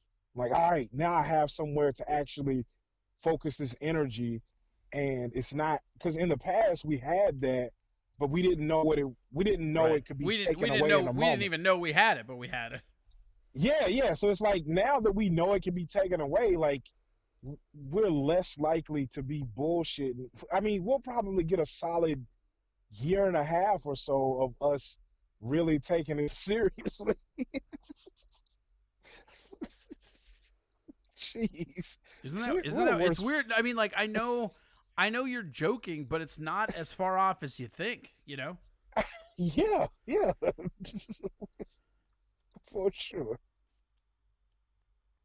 Is that like, are you Oh cry laughing? no, I'm like that because I was trying to figure out what the good measure would be. Like, how long will we go before we all eventually fall back into the comedy sucks Yeah. thing? Well, and Because that's, yeah, because you know, like, all the people that hate comedy, they're going to be super excited it's back on for like a week. And then it's going to go right yeah, back to comedy sucks. My question, though, and my wonder is, like, do you think we'll get to a point where it just becomes fucking SARS season and every year they're going to have to try and do something like this? I Because, I I mean, if this don't thing know. mutates, like, they found him in fucking tigers now. I mean, like, if this shit mutates again, who the fuck knows what's going to happen? Because if this is like, oh, yeah, time to go back inside, it's March, like, I might have to kill somebody. Because I already, like, in Minnesota, we already weren't able to go outside at all. Yeah, because of the winter. Right? I mean, it's fucking winter here right now. We had fucking snow yesterday. Yeah, we got a little bit, but Oh, not. we got Yeah, hit, and it's been fucking garbage weather. It's been fucking, I mean, it's fine, but it's just like, fuck. yeah. It's I don't know. I don't know what it's gonna do. If it's a new thing we have to live with, I think adjustments will get made, and we'll figure it out. But I also think that like some people have been like, man, comedy might not even come back, and I'm like, nah, I'm telling jokes somewhere. Well, I mean, but it might be fucking on a virtual reality fucking thing. I mean, that's the thing, is that these virtual reality mics might be what it is. Because the other thing that a lot of people aren't talking about is, think about like the Funny Bone. Think of House of Comedy. They're not going to allow these people to have fucking 200 or 300 people in a room right away. Yeah, That's not going to happen. And when you're looking at their model, it's going to be way hard for them to turn a profit if they're not allowed to just pack in the fucking people. That's the whole catch 22 of all of it. yeah, but the so the last actual thing I did before this all went to hell was this little like small anniversary party for a brewery in Cedar Rapids. And they were practicing social distancing, but it was like 30 people, and we just kind of all like kind of marked the best we could, like 6 feet, and it made this small brewery feel kind of packed, and it was a great show. But like, if I could get that right now, that would be a great thing for me. Like, I would love to do that again. Yeah. And for me, the funny bone thing getting figured out, like figuring out how to do the clubs again, that stuff I think we'll figure out. But whatever they decide, hey, keep it 50 and under. Well, look, man, if I can get 50 people somewhere where the laughs are going to reverberate, I set them up. Like, let's get Yeah. it No, figured you're out. not wrong. You're not wrong. No, you're absolutely right. Like, I'm with it. I always said the same thing about getting famous. Like, if I have to suck dick to get famous, line up the dicks. Let's fucking do this. Here to get this shit done. I'm gonna let you have that one. I don't believe that for a second. I don't. You know what? I gotta be honest with you, man. I would much rather be like rich and not famous Yeah, than, I think than everybody rich would. and famous. The problem is that they're usually linked. That's true. Yeah, but I also feel like with what the other thing with me is, I didn't know that you were supposed to have other things that you liked to be good at comedy. So Well, like, I think that is something, because like that's why a lot of younger people fail at it early on. I mean, I remember when I was 18 and I started and I did terrible. I was fucking terrible, and it was so funny because you think back to it and it's like, well, yeah, of course I was terrible. I was telling a bunch of drunk people in a bar like, hey, remember this about high school? Nobody gives a fuck about high school, dude. Like, you have to have real experiences. You have to have a real message. You have to have something that you're trying to convey. You know, that's what I always tell newer comics, is that everybody falls in love with the punchline. The punchline, you know, that's the laugh. Everybody loves that part. But the reality is that the setup is 90% of the joke. So a lot of the times, the who, like the how you get there is as important as what you get there. Yeah, yeah, for sure. And that, but that's like, that's just a Oh shit! Oh shit! like, what are people have a much easier time explaining a joke to you because the setup is what sticks with people. Yes. Like, and you think it'd Well, be the I mean, other kind way. of. Let's be honest. Nobody ever retold a joke and fucking nailed it. That's never happened. But it's because it's because the, like I said, it shouldn't work that way. It should be, you remember the punchlines. But generally, when people come up to me after the shows, they're like, hey, like the joke about the squirrels, like, Yeah. that's at the beginning. That's the setup. Yeah. And Well, that's but true. I mean, like because, the Wendy's drive-through joke, everybody always like says that. Nobody ever mentions a line from it, you know? yeah, but it's because that's when they're like focused and listening, Right. and you've got their attention. The punchline catches them off guard, and that, kind of knocks them on their ass. But the part that they're digging their claws into and like holding on to is that setup. So it's like, it's a very interesting thing we do anyway, in taking these things that we experience or that we think of, and then trying to regurgitate them in a way that people can actually have them. So like, I'm like, I love that that's part of this whole thing though. Like, that's cool as shit. Yeah. Well, and I think that's part of the thing about comedy too, is like, I love the puzzle aspect of it, right? Like, you're really trying to figure out a puzzle of, how do we make this joke tick? How do I get this point across and still make it funny? And it's like holding a Rubik's Cube in your hand that you just have to keep twisting till it fucking solves itself. Yeah. Man. I hope this doesn't take forever because I need to get all these ideas and things out. Like I miss riffing. Like I miss not knowing what I mean that part is fun to me. Well, in riffing, there's another muscle reflex that gets stale if you don't use it, you know? Like that's what I'm saying Yeah. is like what I'm excited about isn't even to get back to work. I'm excited to get back to work. Make no mistake about that. But I'm excited for like 2 or 3 months after we're allowed to get back to work where I'm back to like humming on all cylinders like I know I can. Yeah, You know, yeah. because that's the thing Yeah. that like is super frustrating for me is like, you know, there's no there's no comedy, there's no waiting tables. So I took and I created this Twitch show. I don't know what the fuck this is. Like it's a radio show with video and audio guests. I have no idea. But the reality is that I didn't want to try to there was no way I could think to just like do comedy from my house, but this is something I could do, but it's not the same as stand up. And so as I'm sitting here getting better at this, I can feel myself atrophying in the other thing. And it's kind of like a weird fucking mind fuck if you think about it. Yes, the guy who runs the office at my part-time job mentioned to me the other day. He's like, "Man, it's been good having you around here. You like help us keep this place running smoothly." Like I don't know what I'm gonna do once things get back to normal. I'm gonna have to like see if I can make you an offer where we can keep you around more. And I just remember thinking like, thank God the comic in me was like, you don't have enough money. Like I thought that to myself. I was like, oh, don't be silly. Like you couldn't offer me enough to stop doing stand up Oh, because there's not enough money in the world to do that. yeah, because for a second there I thought like, would I stop doing stand up if they told me I could make X amount of dollars here? And luckily, like I said, in a moment of absolute honesty, I was just like, nah, bro, you don't have enough. Like that's not a thing. And so, like, it's good to know that while the muscle isn't being worked out, I'm not I'm not necessarily like I'm not neglecting it. I'm just unable to. It's almost like when you work out a lot and you accidentally like break a bone or something, and you have to sit down.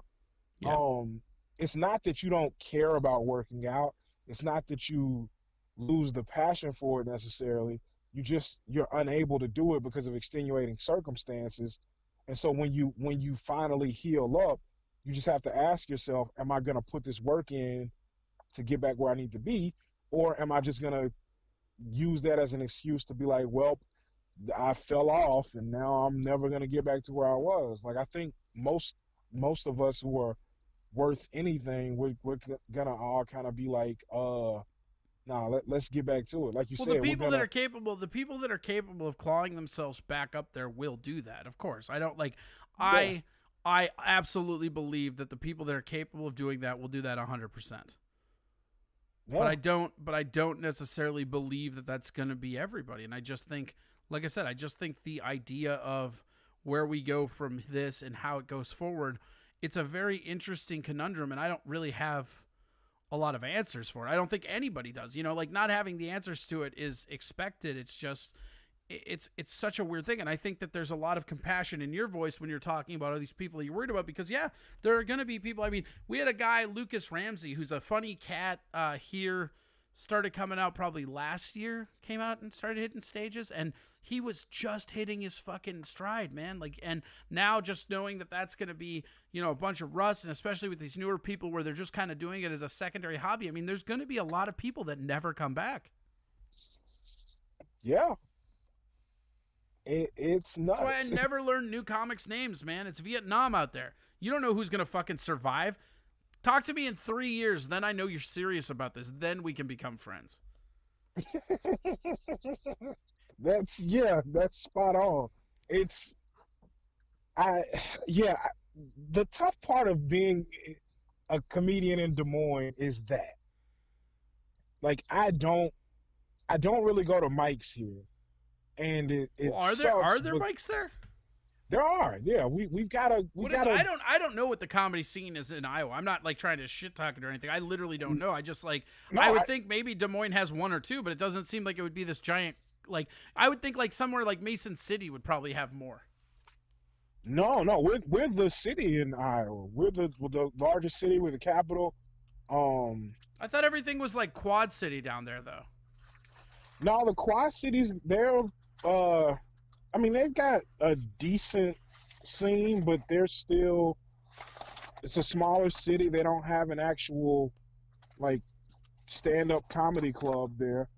So we're like, I'm trying to think of how many mics. I think we have like 4 mics. So like this is it. But even still, I'm like, I'm the only working comic of our peer group, and by that I Sure. just mean like Yeah. we got a few guys like Bill Blank, Willie Farrell, who are like old funny bone guys who travel and do stuff, and then there are some guys who kind of work the road and do that circuit and do well. But like in terms of what would be considered the alt comedy, I guess, uh, we're guys who have had to work alt into clubs.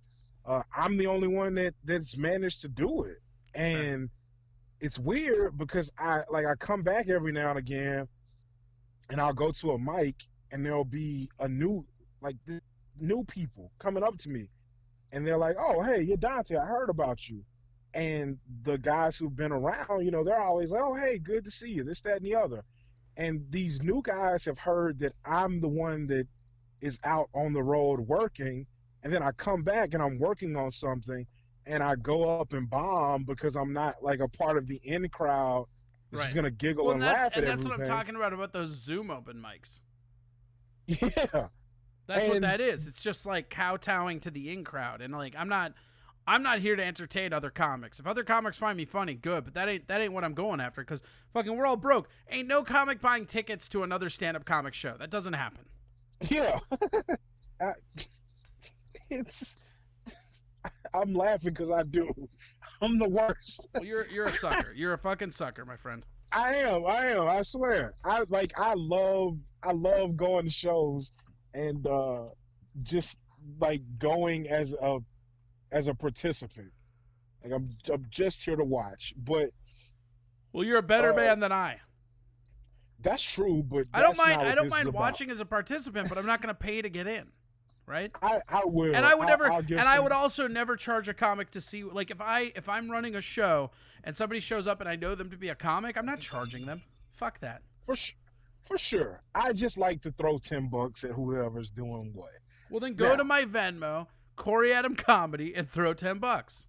I you challenge you. guys, I'm not doing this Damn it! challenge. Damn it! Um, here's the thing. It's the So, money bucket challenge. I tagged you. all right, good luck with that. We'll see how that goes. The point of it is this. Matt Doima These said new comics be like, can I get a guest Skype? well, It's pretty good. the new comics, what they do instead is they'll come up to me and be like there's just a level of comfort that's like, oh, you do what? Like because I'm not a part of the in crowd, they look at me like down their nose, and like it's not that I want them looking up to me. I just want them Don't looking at lie. like, Don't you lie. You want I to be a role swear, like, model? no, no, no, no, no. I don't. The last thing I want is for someone to feel an obligation to listen to advice or anything. What I want is for them to like I just want them to I want them to understand that there's more to this than what they may have access to right now. Oh shit! Oh shit! And it's tough to get that through to them when I'm not there, but I can't go see what else is out there if I'm just stuck around here. Yeah, well, you have to go do for you. I mean, that's the thing is everybody's journey is their own. For sure. So that's just like what it has to fucking be. But at the same time, Here it comes. at the same time, when you're a comedian in Des Moines and you're trying to branch out and do other stuff, like I'm a valuable asset. I don't believe that for a second, and I know way more about Des Moines comedy than you. I want to see your So, fucking credentials. I'm sick of you fucking gaslighting me like I don't know Des Moines comedy. here- here's all I'm saying, man, is that it's tough to be like, yo, if you want to go do shows in this place, I got you. Just let me know. When Yeah. they're all like, he's actually not that funny.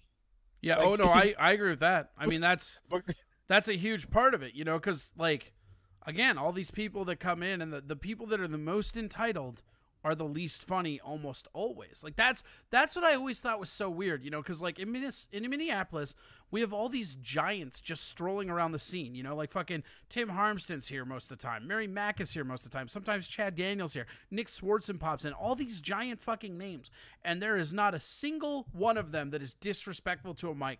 You know who's always disrespectful to the mic? The fucking new open micers, all the time. yeah, It's like you see that, like I fucking cut somebody. I remember this. I cut somebody light so that they could go. This wasn't even at Sisyphus. This was back at House of Comedy. I cut somebody in the open mic short because Maria Bamford showed up and wanted to go up, right? And I was told by Brody that that's just what we're doing, which is fine, right? yeah. But so I fucking cut this dude's time. He's yelling at me, he's screaming at me, and I only saw him do comedy maybe another month after that before he quit. But he's just yelling and carrying on, right? So I went over, and Maria Bamford was told by the owner that she could get 10 minutes. And she, like, Mike was like, well, it's only 7, you got to go tell her. And I'm like, oh, fine. So I go, oh, hey, just so you know, I guess it's only 7. And Maria's like, yeah, that's fine. And you know who didn't run her fucking time at all?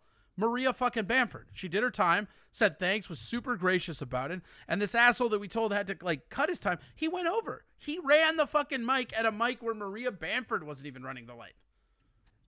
It's like watching an open micer run the mic in front of fucking Chappelle and then Chappelle stick to his time. That's what that's like.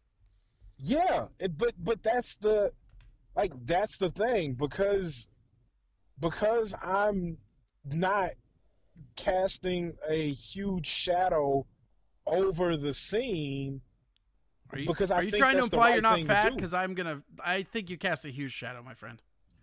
Hey man, I'm also black, so like Black I people have absorb a shadows lot of- too. I'm not going to get caught by that again. I absorb a lot of the light. That's what happens when you light Okay. a black person. We're not running the light. We just absorbed it, so we don't see it. Oh, that makes a lot more sense actually. I'm gonna have to tweet that.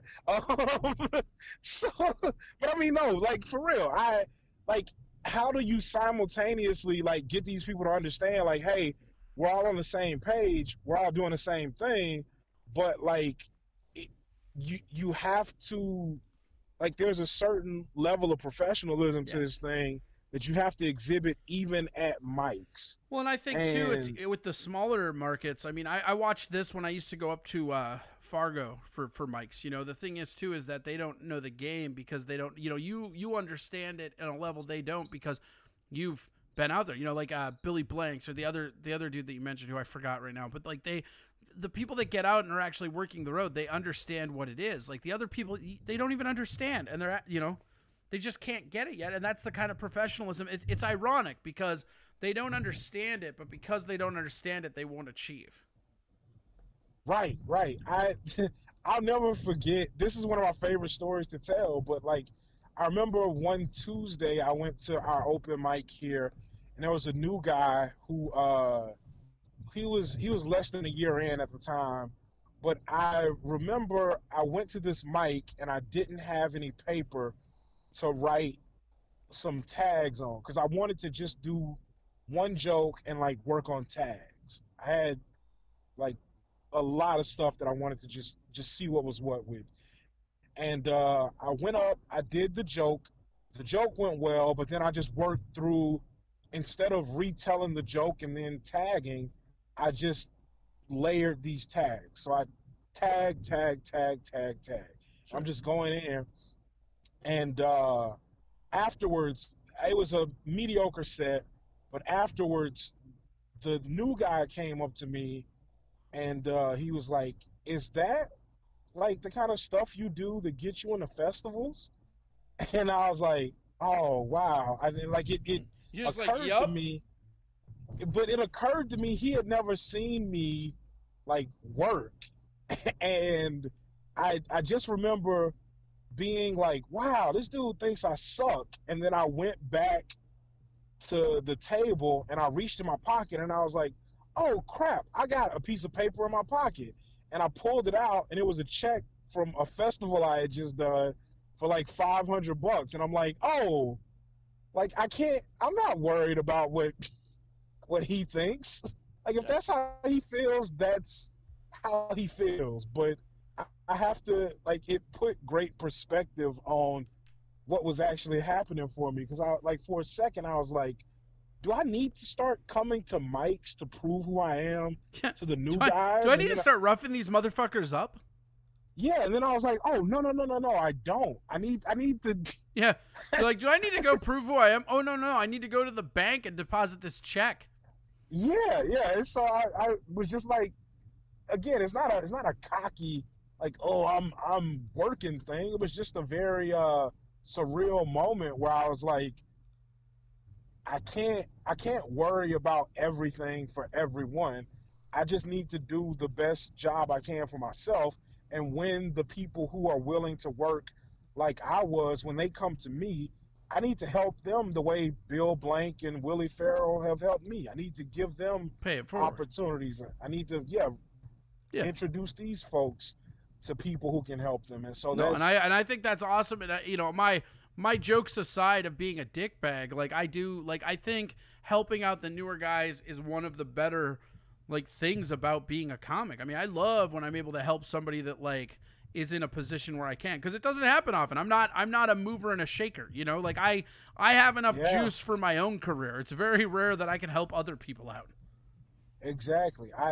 I'm in the same boat. So when someone is open to letting me push people that they can actually help and give opportunity to, I'm always like, yo, yeah, this is dope. Try this person or this person, and it feels good to do that. Like it, but it also it feels good to know that they're gonna they're gonna go and do a good job, because that's what I've always prided myself on is whenever somebody recommends me for something, I treat it with the utmost respect, because I'm like, yo, Except okay, for when they if, ask you to be on their show and all you do is tell bathroom shit jokes.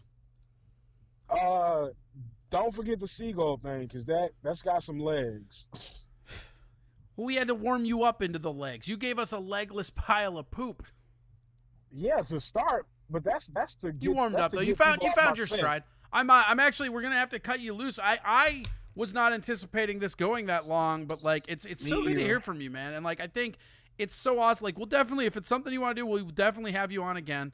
Everybody For in the sure. chat room seemed to really like you. Looks like a bunch of people are buying your album, so that's cool.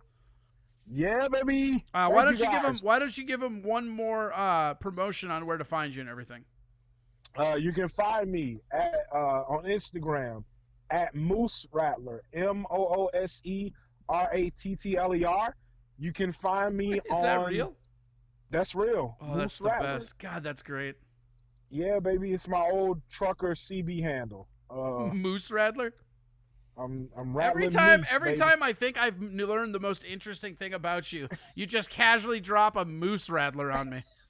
Hey man, I'm trying. So look me up on Instagram on Moose Rattler. On Twitter and Venmo, I'm at Dante Powell, DANTEPOWELL, not DO, DA, like dumbass, DANTEPOWELL. And then on Facebook, I'm Dante Powell. You can look me up. I think my name is like Kanye West Des Moines on there. So Kanye West yeah. Des Moines. God, you got like you That's- just have an infinite supply of them, huh? I'm They're doing all my fucking best, they're man. all fucking gold, man. I'm doing my best. And yeah, that's it. Add me on all that stuff. Reach out to me, message me, let me know what you guys are up to. Let me know what you're thinking. It's been a blast, man. Thanks for having me. Awesome. Thank I'd you love to so come much. back and Thank have you it. so much, Dante. I really appreciate it. You got it, buddy. All right, Take talk care. to you soon. Yep. All right, that was Dante. That is a buddy of mine. Pretty good dude.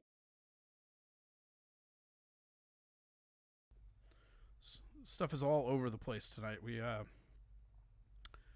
We give me yeah, it's cool to see him just talk to him. You know, I haven't talked to that guy in a while. 10-4, buddy. Good guess. Yeah, thanks. No, that's a good buddy of mine. He's very, very funny.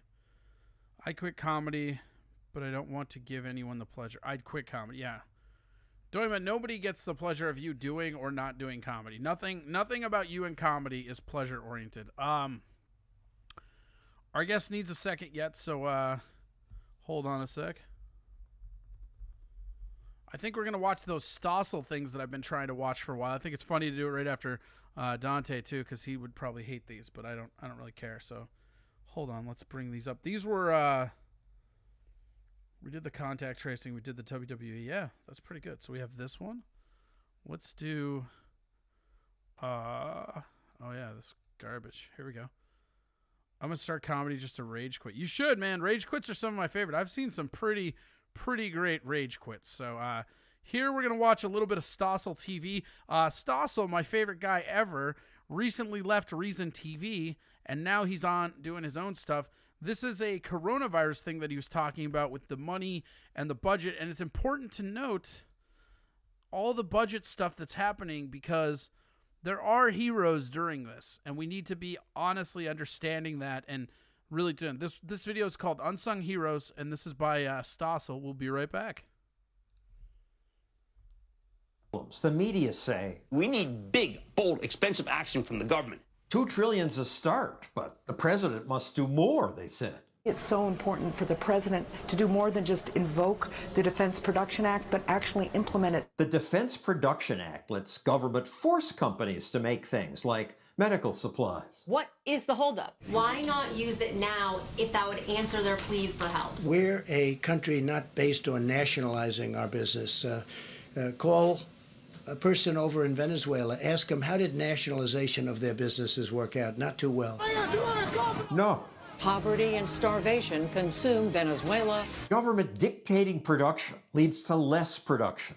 Even though Venezuela has more oil in the ground than any other country, Venezuelans now struggle to get gasoline.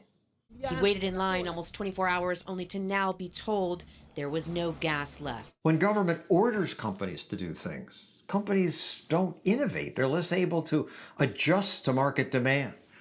Unfortunately, although President Trump said he wouldn't order companies around, he later changed his mind and ordered General Motors to produce ventilators.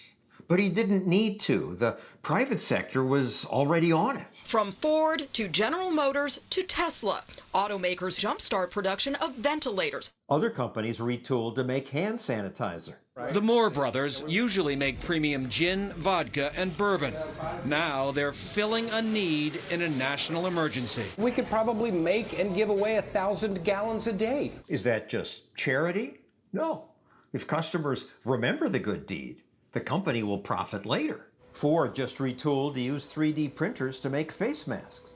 They're pursuing profit, and that's fine. The profit motive delivers the goods. When our government failed to produce enough coronavirus tests, private companies filled the gap.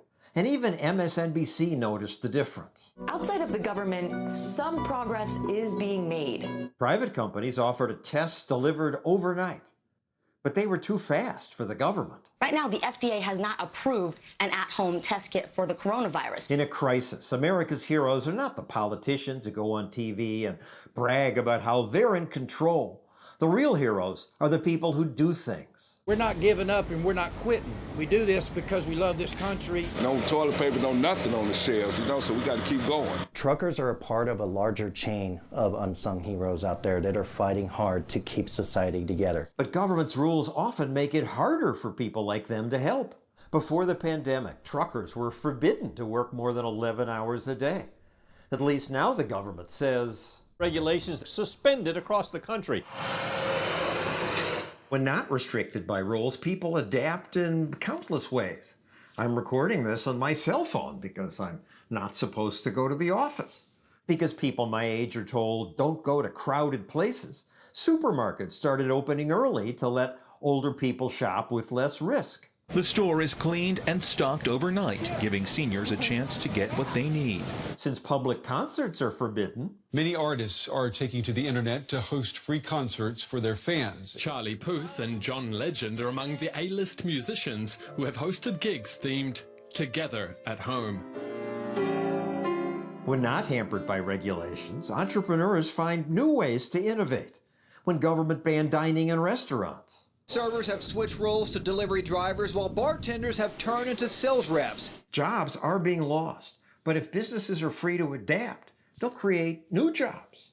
Face mask companies are hiring. If there's sewers out there that need a job, we have them. Delivery businesses are hiring too. Amazon is ramping up its e-commerce capacity, hiring 100,000 warehouse and delivery workers. Walmart is hiring 150,000 new people. And Facebook's giving out grants. Facebook just blew me away when they announced a sweeping new effort to invest $100 million in 30,000 small businesses across 30 different countries. They're doing what I want the government to do. But Kramer, the government would mess it up. The free market adjusts without people telling the companies what to do. American producers don't need production acts.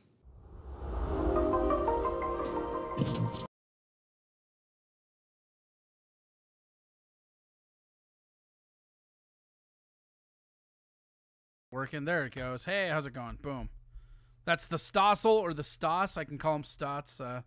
We're gonna fucking do that. Yep. Let's see. Gonna rage quit mic.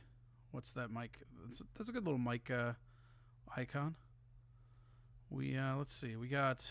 You know what? Do you guys want to go back to back Stossel? I had another one that we missed. I had two different Stossels that were on two different episodes, but we ended up running long, so we actually have a bunch of them fucking stored up here. What's this one? Oh yeah, that one's super old. There's some buttons on here that are old as fuck too. It's fucking weird. It's you know what? I'm gonna give our guest a little bit more time. We got one more guy coming up, and then we will jump into all the other stuff that we normally do. Let's see here. What's this one? What did you send me a link to?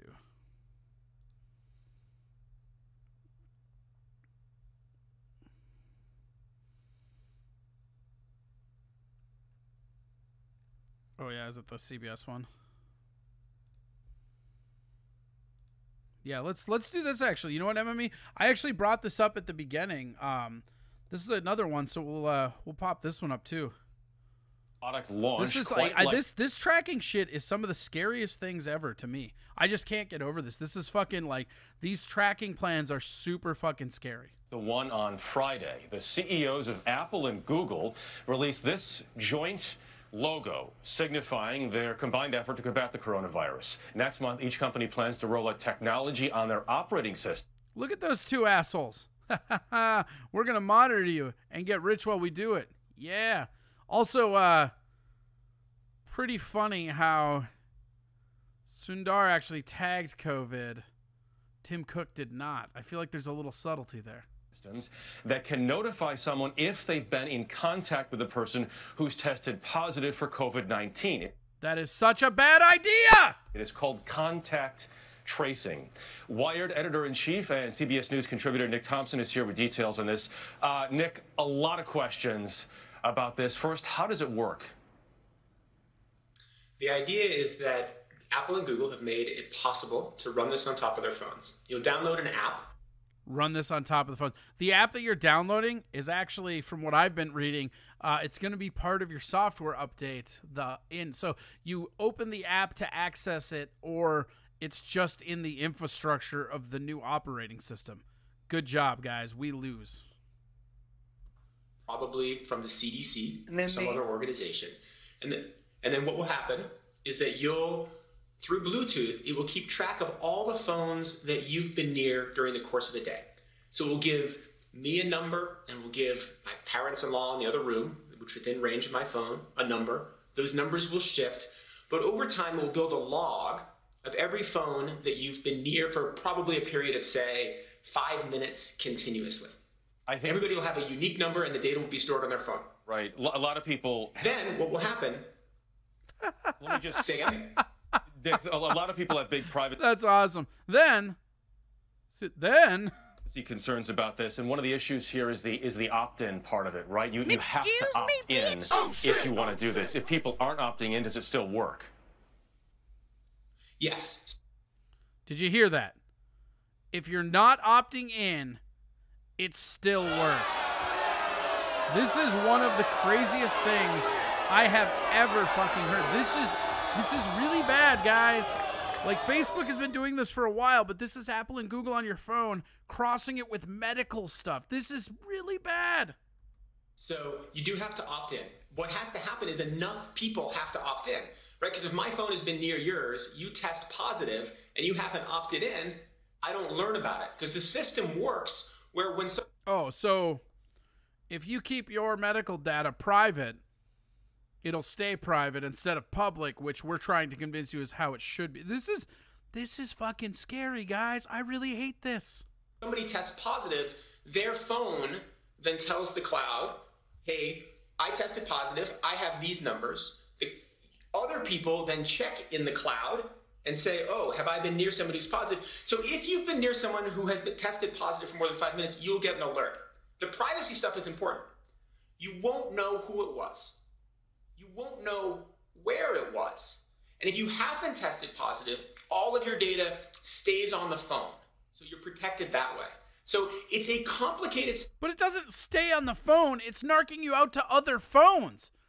Ah! System built in a way to try to protect your privacy as much as possible. While violating it. As much as possible while violating it. Along those lines, though, Nick, obviously privacy is such a key factor for so many people. Key factor. Privacy is a key factor, you guys. No, it's a fucking right. Who might be able to access any of that data if it is collected? I know you say it's on your phone, but anyone else that would be able to get that data? Well, the worrisome thing is that when you test positive, your data is uploaded to the app, to whoever has built the app. The data that's being uploaded is pretty benign. It's just a series of numbers, but it will come from a phone that is based in a location that is using an IP address. So whoever runs the app would have the ability... So anybody that can trace an IP address, which is most people that know anything about computers, could probably figure this out. If they acted badly, to figure out some of the locations of people who test positive. Ideally, it's a company that... This guy has said ideally a lot. Like, ideally is one of those words that you have to watch out for because it doesn't mean anything. It's the same as when, like, reporters report some are saying. It builds a system in such a way that information is stripped out and people are protected, but that's the weakness. But it is much better that they've built it this way than most of the other options. Well, how about just not spying on us? I feel like that's a great option, you prick. That had much grander weaknesses. And obviously at this point, Nick, people are just looking for something to help in this fight we have. Nick Thompson, thank you for some Oh, that is just fucking sinister, man. I can't really deal with that, man. Like that's not good for my brain. That makes me mad as fuck. He's constructive. Let's see. Oops, wrong box. Here's a constructive thought. What if you started your show 1 hour earlier? It could bring in more views. Yeah, maybe. I mean, I'm not above it. The main thing is I don't know. The main reason I started it now is because I didn't want to start it at 8. 7 seemed too early, so 7:30 seemed like fine. And I don't know, it's fine. Like people, we end up keeping a lot of the people. So even though it seems like it'd be an issue, it actually hasn't been. It's growing pretty well, and there's a lot of people on there. Bluetooth is a lie. What? Yeah.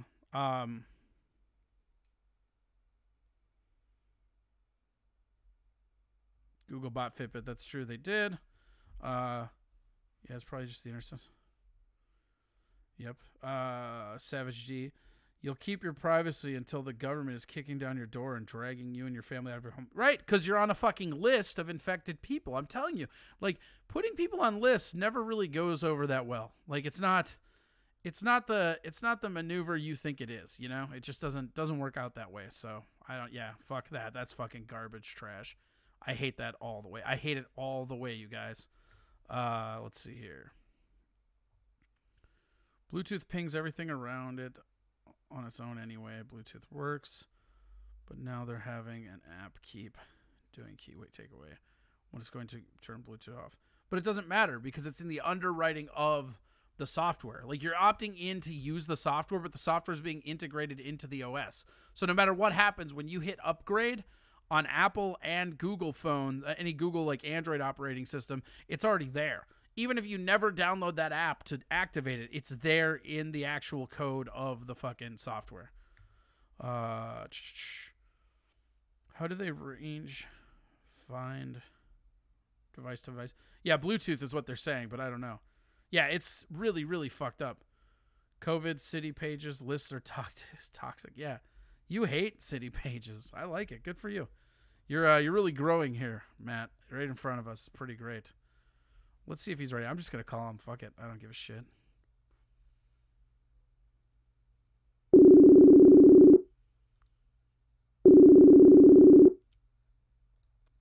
Hello. Hi. Hi, Corey Adams. How are you? Identify yourself to the viewers. I'm Sean. That's me. It's me, Sean Napstad. Yeah. I don't want to brag, but you're being broadcast in front of tens and tens and tens of people. That's a lot. How are you doing, buddy? Canada. I'm all right. I'm trying to not succumb to a deathly illness like everyone else. Pretty cool. Yeah. Are you in good health? I'm in. Yeah. If we were playing Oregon Trail, I'd be probably at least fair. You know. So you wouldn't be dying of dysentery, is what you're saying? No, I don't. Yeah, no, I ain't got no cholera or dysentery or what else can you get from Oregon Trail? Typhoid. All I ever. Yeah, I think you can get typhoid. How's your typhoid doing? My typhoid, it's gone. I popped some Advils and I think that sorted it out. I don't got that. You took Advils to stop your typhoid? Yeah, I feel good. Okay. I feel strong. How are you doing, man? You lonely? What's been going on? Yeah, yeah, of course I'm lonely. Everyone's lonely. Everyone's very lonely and horny, and I think the planet's just gonna be like that for a while. I don't think anyone's worn pants for months right now. I'm not wearing pants right now. I don't know if you wanted to know that, but I'm not. That was actually my next question. Let me stick to the interview. Yeah, I am pants. You're stealing all my sweet pants. All right, let's see. Are you wearing pants? No, we already covered that one. Everybody's calling you Tom. It's kind of a channel tradition. Typhoid Tom. Yeah. That's your Sean. That's your Typhoid nickname. Tom. Typhoid Tom. So Hell yeah, I had dude. Tom Chilstrom on here like a while ago. We've had him on here a few times, right? That's the guy. But then he was like, "I'll tell you when I'm in here, so everybody thinks that it can." So then he comes in and he's like, "Hi, I'm Tom," and then every asshole, because you know how online is, just a bunch of dicks that are there to grief. Yeah, that's the internet. And that so the about internet right. was all like, "No, I'm Tom, and it became this giant fucking Spartacus thing. So We now are whenever Tom. I It's have like a guest, Venom. they always go, "Hi, Tom," and it's funny. Except for sometimes I have black people on here, and then they're just calling black people Toms, which I don't know how I feel about. Yeah, that's like I had Dante Powell on earlier, and it was really awesome. But everybody in the chat room that's is a like, good guy "Hi, to call Tom. Tom. Hey, Tom. Which Tom is this?" And I'm just like, "Oh." And like it seems like it's easier to just not acknowledge it or talk about it because like he can't see the chat, but it's like super awkward. And it's like, do I tell people the 20-minute explanation of Tom Chilstrom? Like we had Shea Webby was on here, same thing, just Tom. But it's like they do it for you too. It's not like it's just only awkward with black people for some reason. Yeah, I can't imagine why. Yeah, I can't for the life of me. I cannot understand why. It's a mystery. Yeah. We'll have to get to the bottom of that. Have you written any sweet fucking bangers while you've been in quarantine? You got all the fucking sweet material going? No, I just sort of I mean, yeah, but I'm just more so upset I can't. I miss eating bats. You know? Wait, what? Yeah, I miss. I'm not talking baseball, baby. I'm talking. Now they're just calling you China Tom. Yeah, that's fine. You know, I miss eating bats. Fruit. How many bats have you eaten? Shut the fuck up. How many bats have you eaten? None now. We can't. They said that's bad because you'll get the COVID, right? So I'm like, But well, if you're really hungry for bats, wouldn't you be out there hunting your own? no. Don't you want to be? Don't you want? You were talking Oregon Trail. Don't you want to get out there and live off the bat of the land? No, I like how I like to buy my bat. I like how I'm not very I like how they prepare it for me. I don't really know what's. What's your favorite? What's You know your what I favorite mean? way to have bat? Oh, now I'm getting yelled at. Now I'm getting yelled at for bat shaming you. Sous vide. I like to sous vide my bat. God. I like to put it That in would be a the plastic grossest thing bag. ever. Sous vide bat. Let me just A put sous this vide fucking. bat, Let me just put yeah. this bat corpse in a bag and boil it. Just turn it into mush from hot Gross. water. That's What's that? That's bat chowder. I sous vide it. It's fine. Bat chowder, sous vide it. It'll give you the worst virus in the world. Oh, now they're calling you Wuhan Tom. Wuhan Tom. That's pretty cool. Yeah, that I one's think not bad. Wuhan Tom would be a tight, like a martial arts moniker. Matt Doima says Buffalo Bat Wings. Yeah, Buffalo bat wings. Yeah, man. I actually thought that. I was like, you know, you could probably fry up bat wings. They're probably not as good. They're probably not as a lot of meat on there, but you could do it. Well, I mean, wonder the if best you part could- of the it best would part of a suck if chicken this the guy- best part of a chicken wing is the like skin anyways, and bat wings are all skin. Right. It would just be crispy. It'd be heaven. That sounds And fucking you know what? delicious. That's worth it. I think that's worth a virus or two. You know? Oh, yeah. I don't Okay. see the No, problem. now let's go down this rabbit hole. Let's go. I think, like, you know, I hope that the bat was tasty that caused all this. You just want the bat I to would be at worth least it. hope. I hope it was worth it, you know? It would suck if this guy ate this bat and it was shit. Well, it's sounding like the It bat would was not be good. It's sounding like the bat was engineered in a lab anyway, so who cares?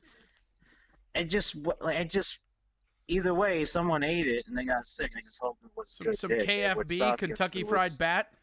Yeah, you know, it was served up nice. It would suck if it was like bad, and you know, and then he spit it out, and it ruined his date. Our and then he secret died. night, our secret Kentucky Fried Bat, our secret COVID-19 spices. Secret spice? Yeah, exactly. There's But it 19 would- of them. I mean, it would just be we bad. put in secret COVID spices, 19 of them to be exact. 19 secret spices. Very, very, much- very secret. How much money realistically would it take for you to eat a bat? $2.78. Wow, that is a very specific number.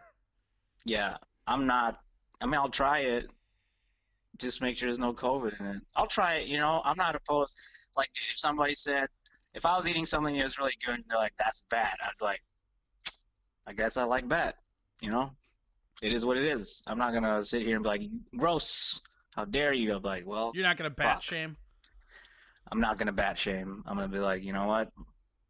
I guess I'm a bat eater now. That's my life. Add Watch that out, to here my Sean accolades. comes. He's a bat eater. I'm a See bat what I did there? eater. I like to consume bat. Halls I just, and yeah, oats I just and wish ha- it was a good Halls bat. and oats and bats. Bat notes. Bat That's notes. it. That's better. Holland bats. But you Hall- spell it Haulin. Holland bats. Holland bats. Yeah. Yeah. That's we gonna need be to that's still gonna be our start band's. That's our Bongwater band's follow. Dumplings. Yeah, that's our band's follow-up track. Bongwater Dumplings. That's our second album. Holland bats. I like it. I think that's pretty good. I just hope that it was good. I would much rather eat a bat and it was tasty and then I die than I spit it out. I was like, that was terrible. And then later on I die. You know what I mean? Somebody put Like a final meal. IHOB, International House of Bats. Yeah, like a final meal kind of thing. You know, that would suck if your final meal sucked. Oh my God! Here's a good one, right? Are you ready for this? That's This what's up. truth bomb? Yeah, Viet Tom. I like that one a lot. That might be the best one. That one might be the best one so far. Viet Tom Batatouille, that's pretty Wuhan funny. Town. Batatouille, you ever see that Disney movie, Batatouille? It's where It's this bat. just, It's it's where just this bat. 45 minutes of it's just- shrieking. No, it's just this bat helping people cook him to give him SARS too. It's a bat flying around the kitchen, and the entire back of house staff is terrified, and they're shrieking. What's your 45 favorite minutes Disney of movie, people Sean? wailing. Aladdin. Is it? Yeah, hands down, dude. All right, I so love check it. this out, right? A live-action remake of Aladdin, but the genie is played by bats. Hundreds of them. Didn't they just make that? No, that's Will Smith. I know you always do this. You always think Will Smith is hundreds of bats. Okay, wait. So that was not Will Smith. That was Will Smith, not a congregation of many bats. Yes, it was just Will Smith. It was the Are you Fresh sure? Prince of Bel-Air, not the Fresh Prince of Bats. I feel like these are getting I could have worse. sworn it was an amalgam of bats swirling in a blue overlay, but I'll take your word for that. Oh, here we Why go. would you cast Will that- Smith that- instead of thousands of bats? I don't know. Doesn't make any Hey, sense to me. I wasn't in charge of the casting. Doesn't make any sense. I would think that A murder of bats? Yeah, maybe it's a 1,000 murder of bats. bats. I would think 1,000 bats sounds closer to Robin Williams than Will Smith does. Oh, they fixed it. Fresh Prince of Bat Lair. There you go. I like that. That just sounds like Will Smith playing Batman. That's what I would title that movie. I would watch that You know? movie. I'd watch that movie, and he's got DJ Jazzy Jeff as Robin. MME That's wants sick. you to know that it wasn't free range bat. Free range bat? That sounds dangerous. I don't trust. I like my bats in cages. Yeah? Oh, really? Yeah, I like think we cage stumbled bat. across a nugget now. Why don't you explain why you're so adamantly bats belong in cages? Because, I don't want them out flying. I don't want them to be free. I would like them to be confined for my consumption. Oh, here we go. Martin Lawrence and Will Smith in Bat Boys. Bad Boys 3, to be specific. They're No, coming no. out Bat of that Boys movie. COVID-19. Bat Boys COVID-19, and yeah, I want to like.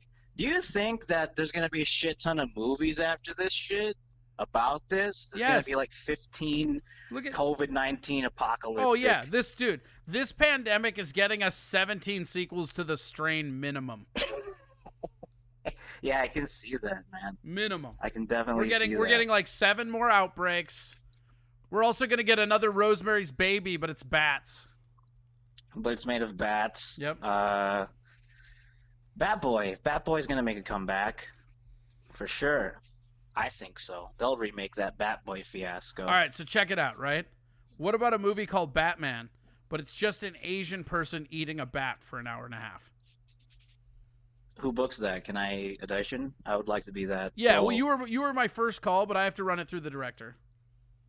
Okay, well, I'm gonna knock it out of the park. Just letting you Matt know, Doima said once I go in Sci-Fi for my Channel's audition. about to have movies for days.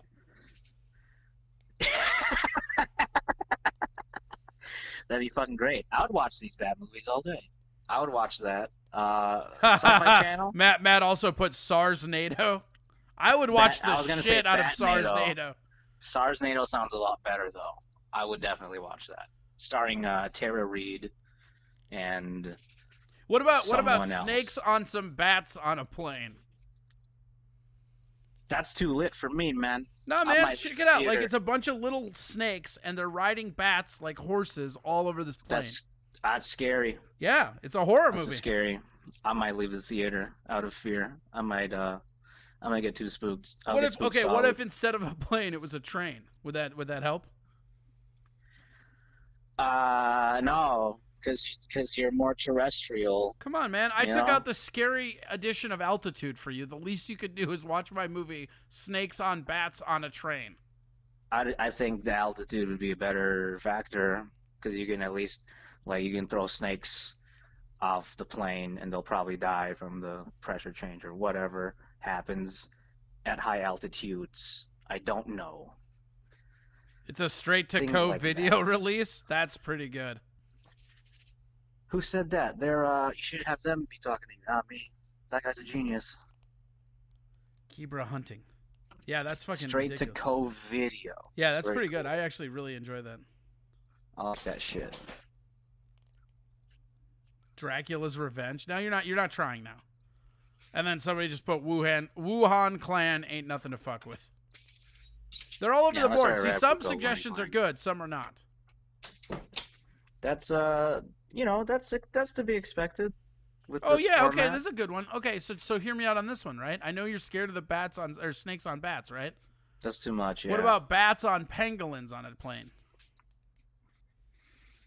Pangolins aren't scary though. They're cute. That's They what I'm look saying. Artichokes. We're trying to this was brought to us by one of my favorite screen names that we have in here, and that's Poog Devil Drug Christ Lord.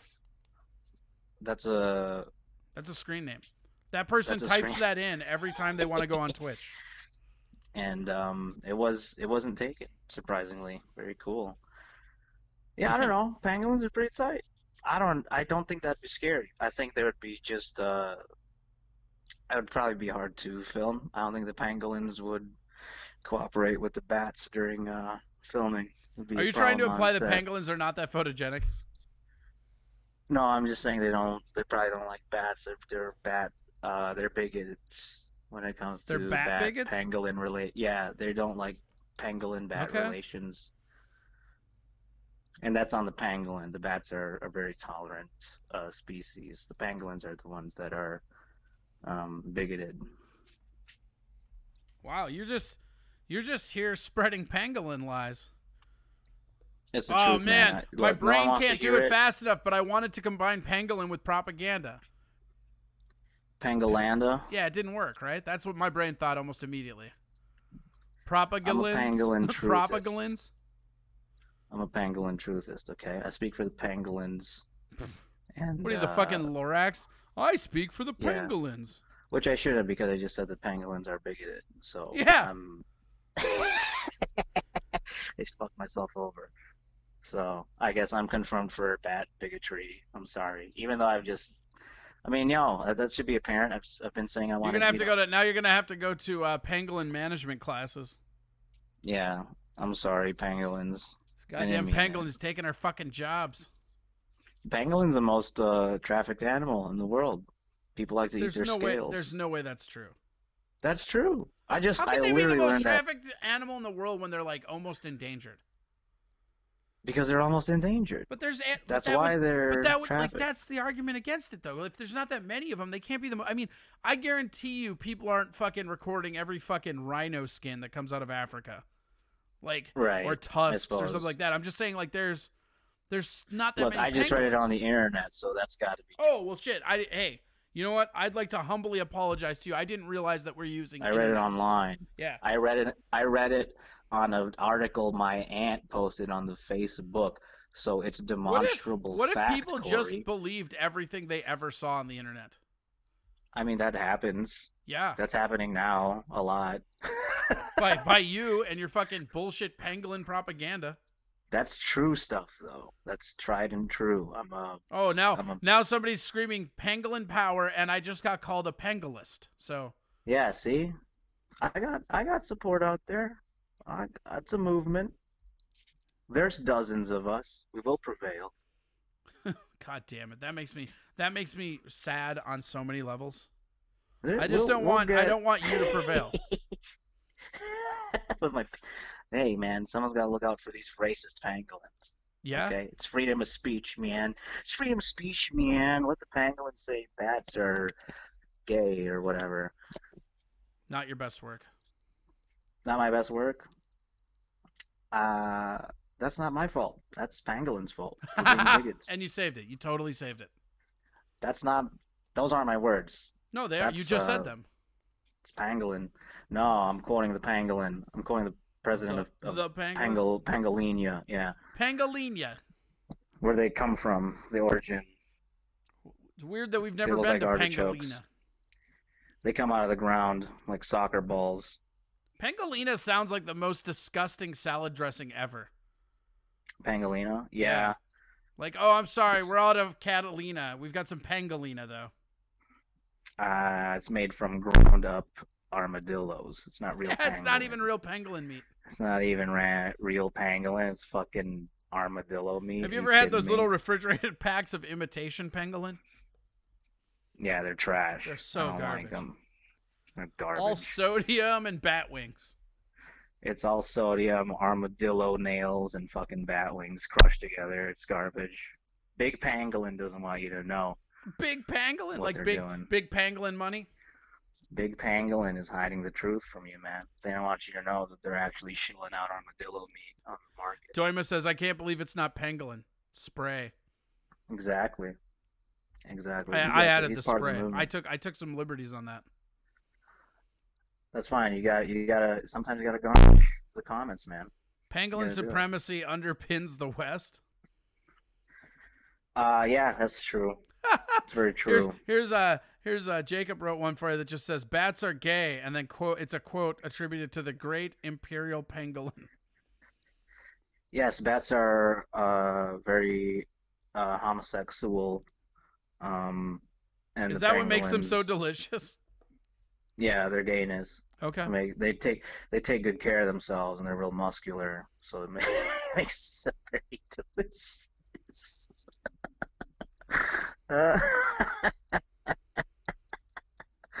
They have good hygiene, so they're not all gross. They taste better when you cook them. Got more muscle on them. Sorry, straight bats. Get your shit together. Maybe we'll eat you more. I think that needs to be the name of your comedy album. Sorry, straight bats. Sorry, straight bats. Sean Nafstead and Sorry, Straight Bats. Sorry, straight And bats. it's just you coming out in a bat costume that's also stylized to look like Elton John. And I'm shrugging Yeah. for some reason. Yeah, you always shrug. Are you able to not shrug? Your body just does that naturally. Yeah, I'm always bewildered. I don't know what's going on 90% of the time. All right, let's stop fucking 'cause I around. nap Let's a get down lot. to the hardcore topics here. Are you catching up on your tentacle porn during this pandemic? No, I've seen all the tentacle porn. There's really not Okay. a lot of content being pumped out. I might just start producing my own. Oh, yeah? instead, Okay. Because there's a big lack. Yeah, I might just start animating my own tentacle hentais because Yeah. there's a big there's a deficit lately, and I don't think that's right. I gotta correct it. It's up to me and me alone. Jacob said Batlin John instead of Elton John. That's pretty good. That would be. We need to get you a bat costume. I've decided. For me to wait, am I gonna wear that while I animate tentacle hentai? Yeah, that too. Is that what's going That's on? going to be the artwork for your album, Sorry Straight Bats. Is me drawing tits while I'm dressed as Batman? Yeah, That's but pretty like, tight. But like tentacle tits. Tentacle tits. I've been drawing a lot of tits lately. It's pretty cool. I've been drawing a lot of butts. I like it. Like It's a fun thing to draw. just isolated butts and tits, or have you been drawing figures? I draw like most of the body, and then like the focal point is the butt. So I just sort of do a radius. Have you found that you're Oh, like well. getting more time to draw? I mean, like, is this helping that? Because are you still? Oh, You're yeah, not working, absolutely. right? I'm working, but like I just sort like I live literally a block from my shit, so I just tether I forward the calls to my cell phone. If I get an order, I just walk over there and I make it, and then I fuck off and come back home and I draw butts. That's my life right now. Wait, what? That's real? Yeah, I live a block from. If anyone doesn't know, I own a restaurant, and I live a block away from it. So like I tether my phone. I didn't know you to my owned that wall. restaurant. I thought you You just know worked I there. owned it? No. I own that bitch. I That's knew you my were like shit. I run knew that you were shit. like good at it, but I didn't know you owned it. Nah, that's my shit. So What's yeah, the I restaurant? just What's the sorta- restaurant called? Give it a promotion. It's called Apoy. It's on 43rd and Nicollet. If you want to come eat my food, do it. Yeah. And are you it's, still serving? You're still serving during all this? Yeah, we got we're doing like takeout and shit like that, and we're doing all right. Like it's to get real with you, it's like me and my brother have the fortune of actually having been cooks. We've done every aspect of the fucking industry, so we can run the place ourselves. I'm literally paying zero labor. So like which is like the crazy thing. Like, I a was lot of waiting these for that. businesses- Immediately, somebody said, "Do you guys serve pangolins?" Yeah, I do. No, pangolin is very rare right now due to the COVID situation. I can't really get my We have hand on, pangolin, but you have to order the tiger pork. You have to order. I'm sorry, I'm out of pangolin. You'll have to order tiger bones or panda bile. Do you have any rhino husks? Yeah, I got rhino horn crushed up for your boner. Oh. Do you have any Siberian tiger kung pao? No, I don't have any of that. I'm all fresh out of Siberian tiger. It's hard to get a hold of with the shutdown, man. You know, distributors are really tightening up on that shit. Sucks. Wish I could serve Siberian tiger right now, but it's not in the cards. Stinks, man. Siberian tiger. So how are you feeling without comedy? Like, it sounds like you've got your business and everything else together fine. Yeah, I get like my business is literally just it's floating. I'm not losing money. I'm not flush with cash, but I'm not in debt. I'm literally breaking even like every week. It's Groundhog Day. It's fucking crazy. But it's like yeah, I'm fine. Comedy's all right. I mean, I'm writing. Obviously can't like this is literally the first thing I've done comedy wise since the shutdown. So it's refreshing, but also I'm like, this is weird. I'm just sort of talking to Corey on the phone, and apparently there's people watching it. Lots of people, man. Tons of people. So that's fucking. A lot of pressure, dude. These are some huge sick. pangolin customers. Well, that's good. I'm glad to open the market up for more pangolin poaching. You know, I need more people. Hey, can I eating get some bats and pangolin pangolins. poached eggs? Yeah, absolutely. Let's cook. I cook that shit up, garnish it with the scales. I grind them up into a fine powder. And I sprinkle it on that pangolin egg. Do pangolins lay eggs? Are they a mammal? I don't know. I have no idea. Honestly, for all the jokes I've made about pangolins, I should probably do more research. I don't fucking know shit I think they're a about mammal, dude. I think they give live birth. it. Is that what a mammal does? They do that unless you're a platypus. Platypus lays eggs because it's weird. Right. And hair, right? Aren't mammals the only ones with hair?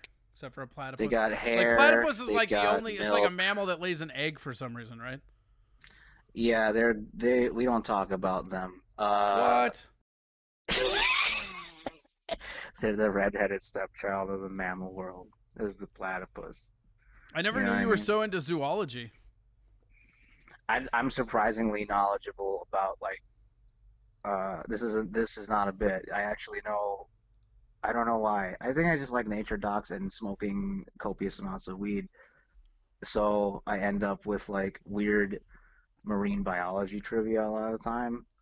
And people are like, "Why do you know so much about cuttlefish?" It's like, because I think they're neat and I do drugs.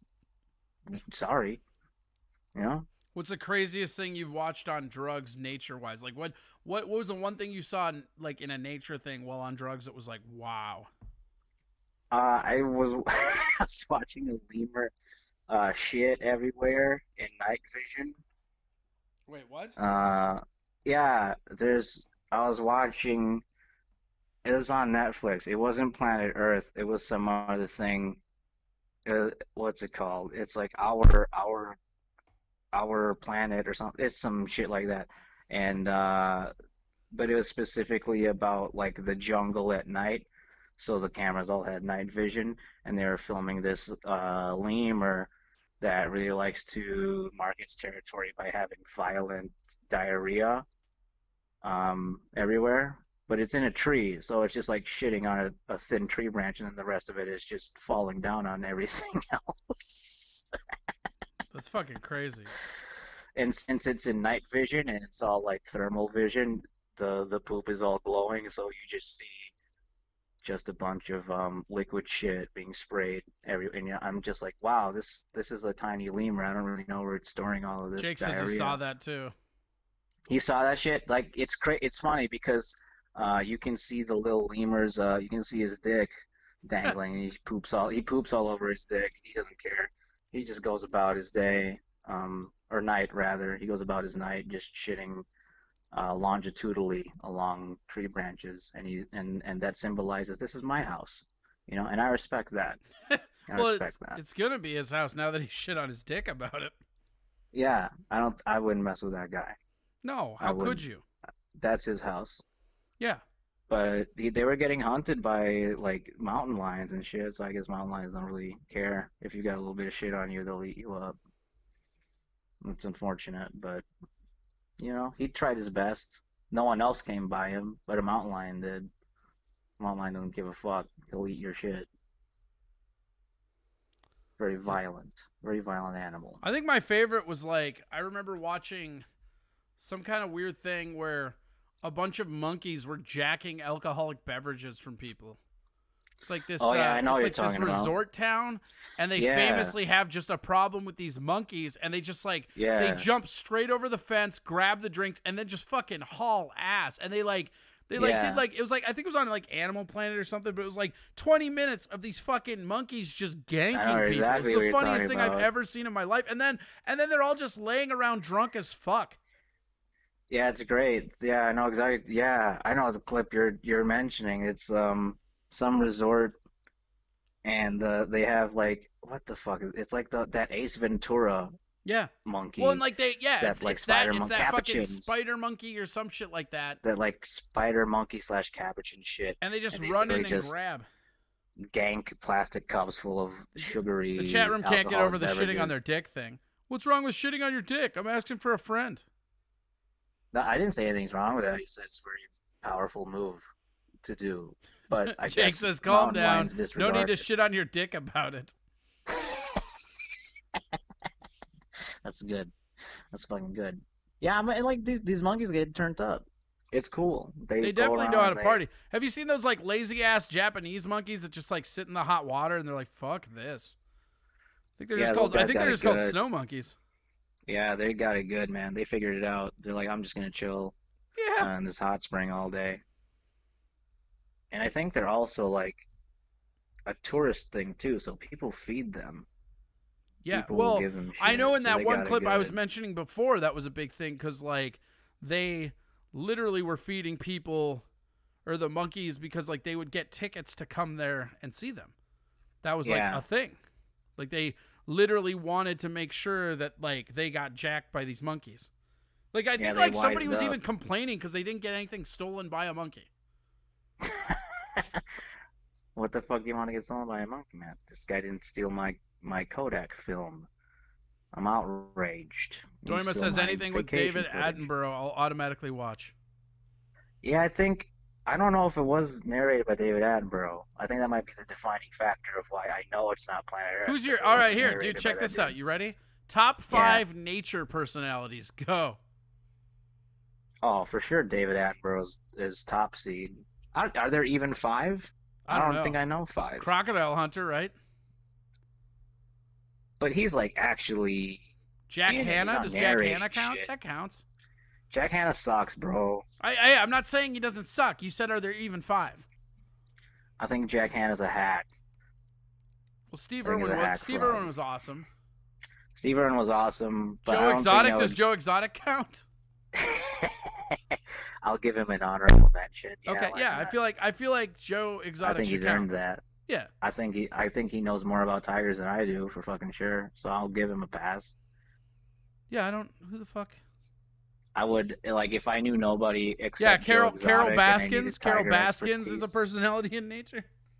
Yeah, I'd probably ask her about tigers if I didn't know shit, and she was the only person on my phone book. I'd be like, man, you know who probably know about tigers? Carol. Let me call her ass up. And then she'd be like, yeah, you want to rub peanut butter on your husband's tummy, and then, and then throw him in the cage, and you're good to go. Shit like that. I'm like, all right, that really wasn't what I was gonna ask you, Carol, but I appreciate your advice. Thank you. Jane Goodall just got mentioned. Jane Goodall. Yeah, but she doesn't like narrate shit. I'm thinking like David Attenborough. Who else narrates shit like that? I was gonna say Carl Jacob Sagan, said, but he does space. these monkeys didn't even steal shit. This neighborhood's going to shit. Fucking what? Yeah, I don't know. Monkeys stealing shit? The monkeys didn't steal shit, so this neighborhood's going to shit? I don't fucking know, man.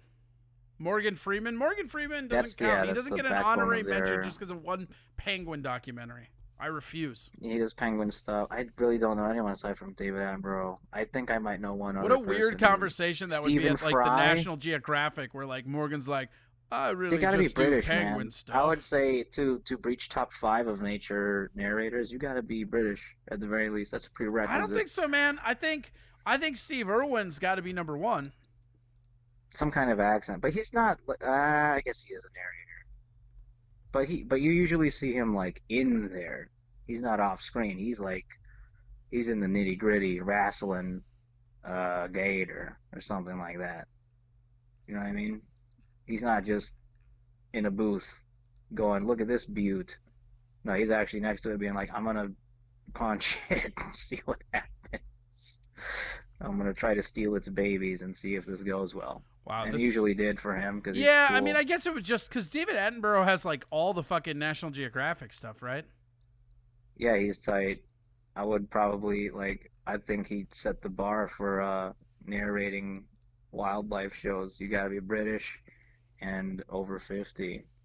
Stephen Fry's done a couple. I like when he does that. I think his voice is very good for explaining what pangolins do or whatever the fuck. Things like that.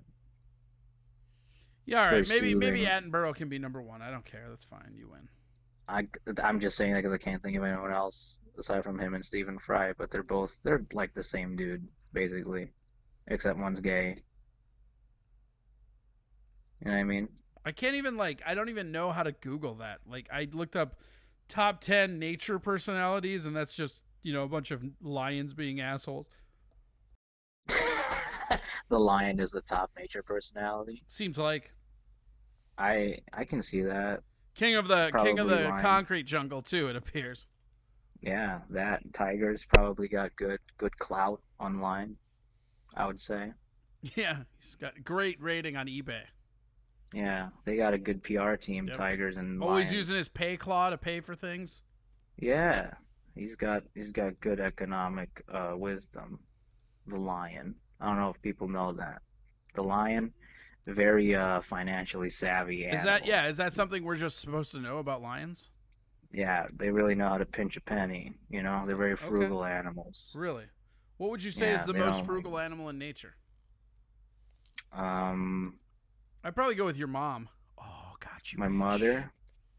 My mother is very frugal. I would say my mom. Yeah, probably my mom. She don't like to spend shit. Well, that insult backfired. My mom doesn't like to buy shit, dude. It's pretty funny. It made for a pretty funny childhood. Yeah. You know what I mean? What's the funniest? What's the funniest thing that happened in childhood because of that? It's just sort of like if I wanted a food product, she'd be like, "I can make that," and then she would proceed to butcher it horribly, and then I would be like, "Man, this isn't a Pop-Tart or whatever." Whatever the fuck she tried to recreate.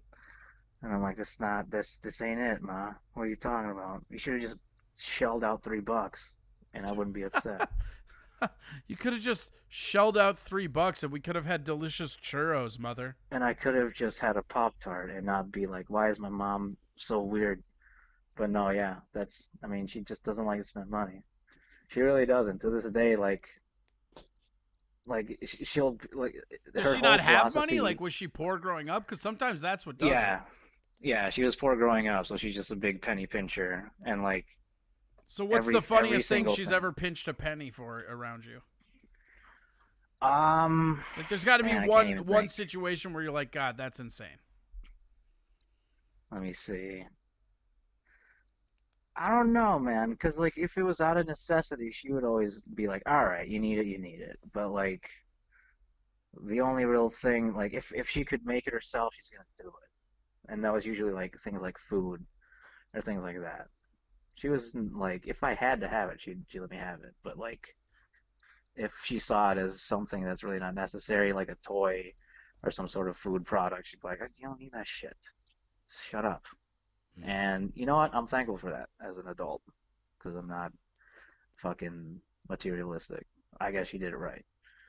Do you think that played into you think that that's why you're you're kind of cheap on some things? You think that you picked that up there? Yeah, for sure. Wow. Absolutely. That was a very quick. Yes, absolutely. Yeah, I'm not gonna lie about it. No, So are you saying at your restaurant you cut a lot of corners? Is that what I'm hearing? No, not in that regard, but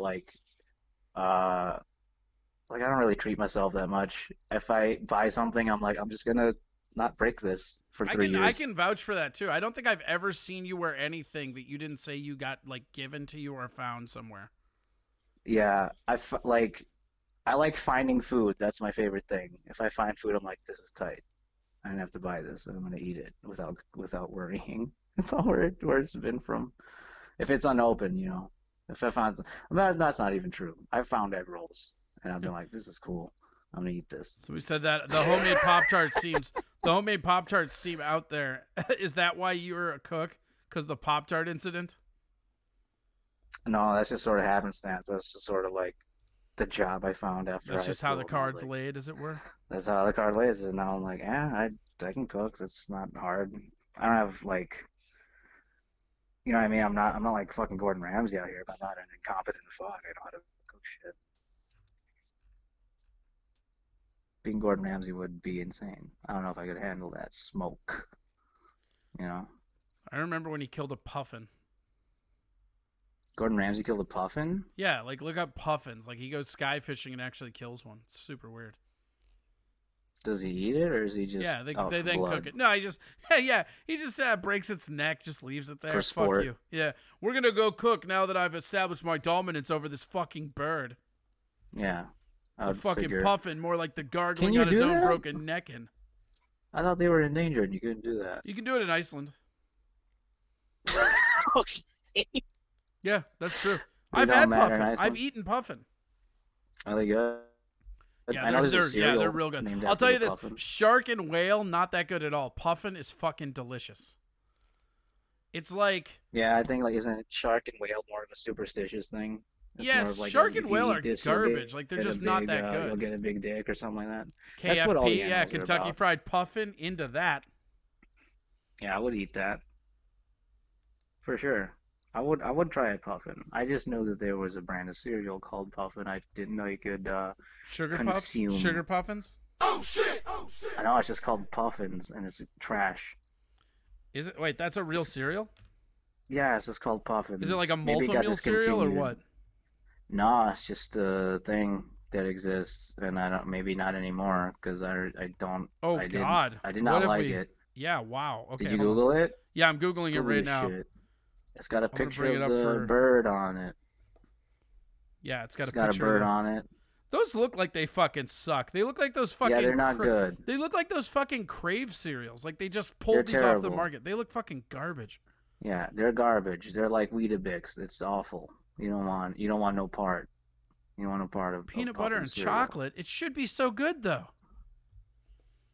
They're not that great. I had Also, a friend 10.5 whose mom would ounces buy for a them. box of cereal. That's weird, man.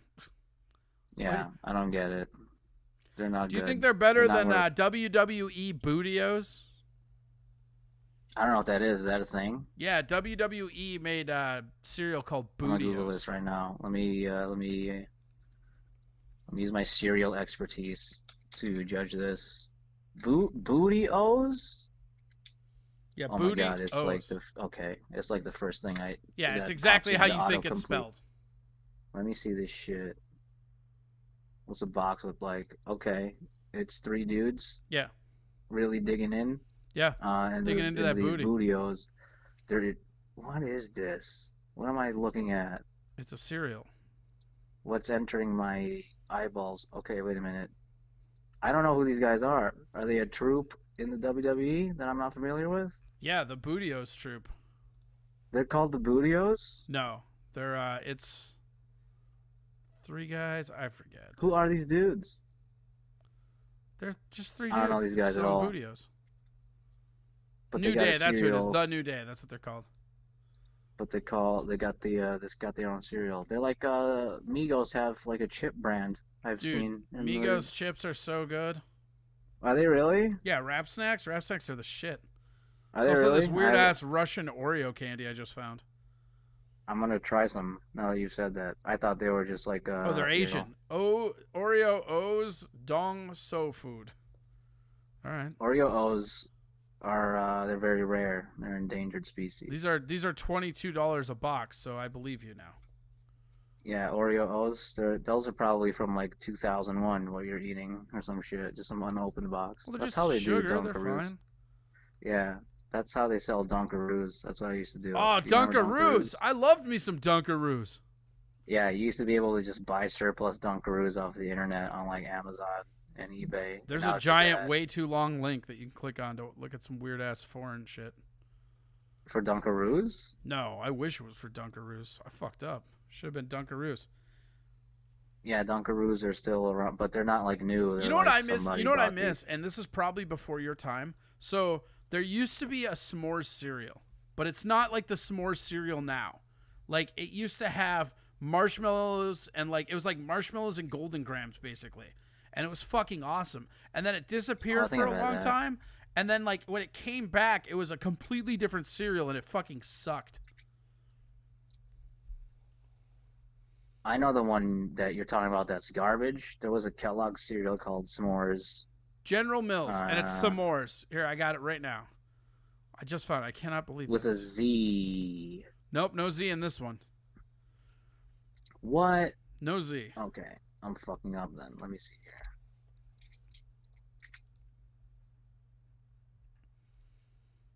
There was a Post one.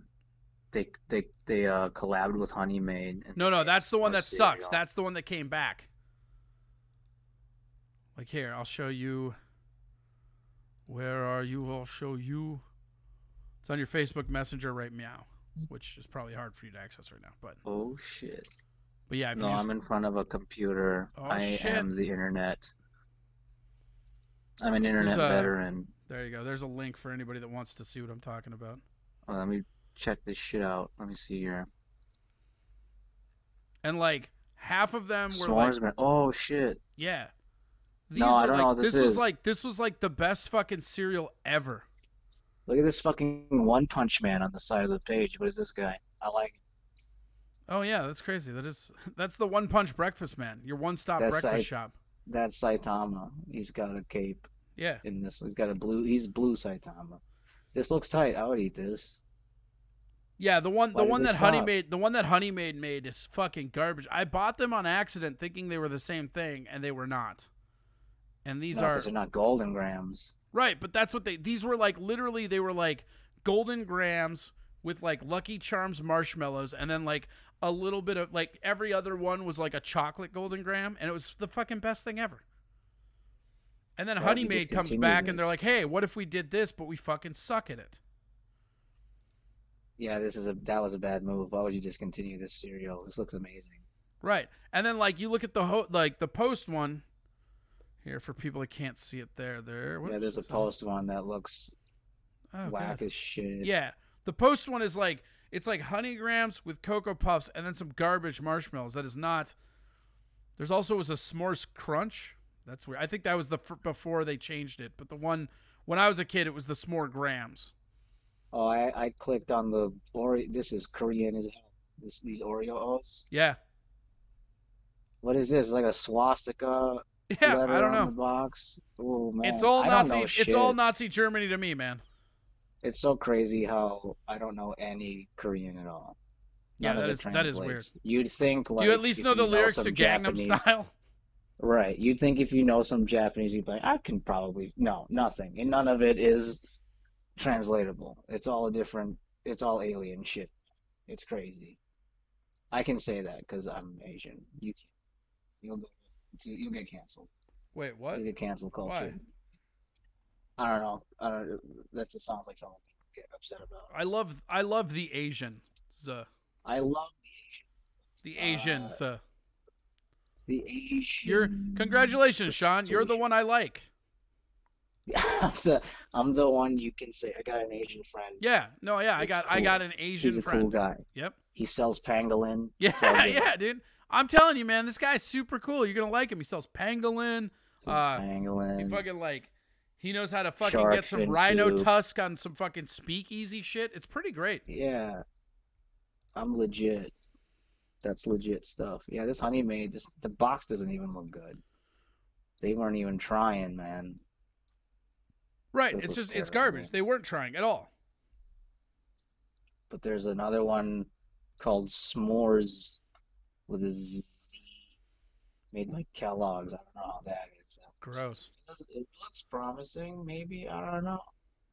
It seems like eventually everybody should just not fucking worry about making s'more cereal. We've done it once. I don't know why. Yeah, just dig up this formula. Someone's got to have it in a file cabinet. Right, just let it be what it's gonna be, you know. Just bring it back. Yeah, like we do throwback sodas. Give me this s'more stuff. Fuck Crave. All this Kellogg's Crave. Oh, shit. those That Crave looks things are fucking garbage. Crave is maybe the worst cereal I've ever had in my life. I have never in my life remembered being so excited for a cereal and then so disappointed immediately. I think the issue with it is the chocolate is like liquidy. Dude, the It's not solid. chocolate on that tasted like fucking like leather. But yeah, it was like a gooey Yeah. leather. No, it's It's spelled with a gooey. K. It's Crave. Krave. Yeah. Cereal. Hold on, we'll find it. Here, you know what? And they look like they're like pillows made it with like Nutella consistency chocolate, which sounds good, but it is not Nutella. It's Here, they trash. look like that. Like if you took a pillow and you pumped it full of Right, but they look like Hershey's they should be chocolate. fucking good. They look like they're Captain Yeah. Crunch with fucking. They look like Yeah. they're those weird fucking like Captain Vitamin knockoff Captain Crunch cereal with like Yeah, they look really chocolate in good. the middle. But they're fucking that chocolate is fucking disgusting. It's like a koala yucky. Yeah, they're not I'm good. pretty proud of They that one look actually. I good. just came up with that right now. Koala yucky. Yeah, and then they even have like these double chocolate ones, and these ones are fucking garbage. But the whole thing is that they're all terrible. like high fiber and whole grain, and they taste like fucking dog food. They're not good. They're so bad. It's And the chocolate. I remember seeing them in the fucking grocery store, like the first time they surfaced. This is probably like 5 or 10 years ago, maybe. And I was like, oh, these are probably pretty cool. And it was fucking because they like I thought, hey, maybe this will be sweet. And it wasn't. It was They look fucking good. garbage. They do. They look fucking good. They're very enticing on the box. Agreed. And then you bite into it and you're like, what is this? Are you kidding me? What happened?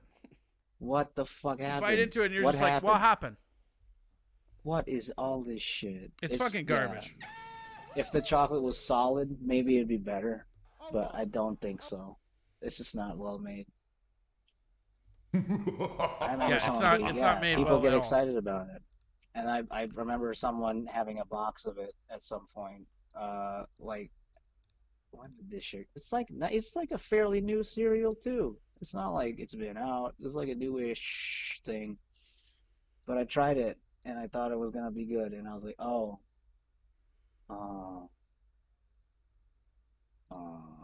it was not good. Wait, how is I that did again? 3 O's. No, how is that again? 3 O's of descending quality. Okay. You know, 3 I O's saw of the box. descending quality?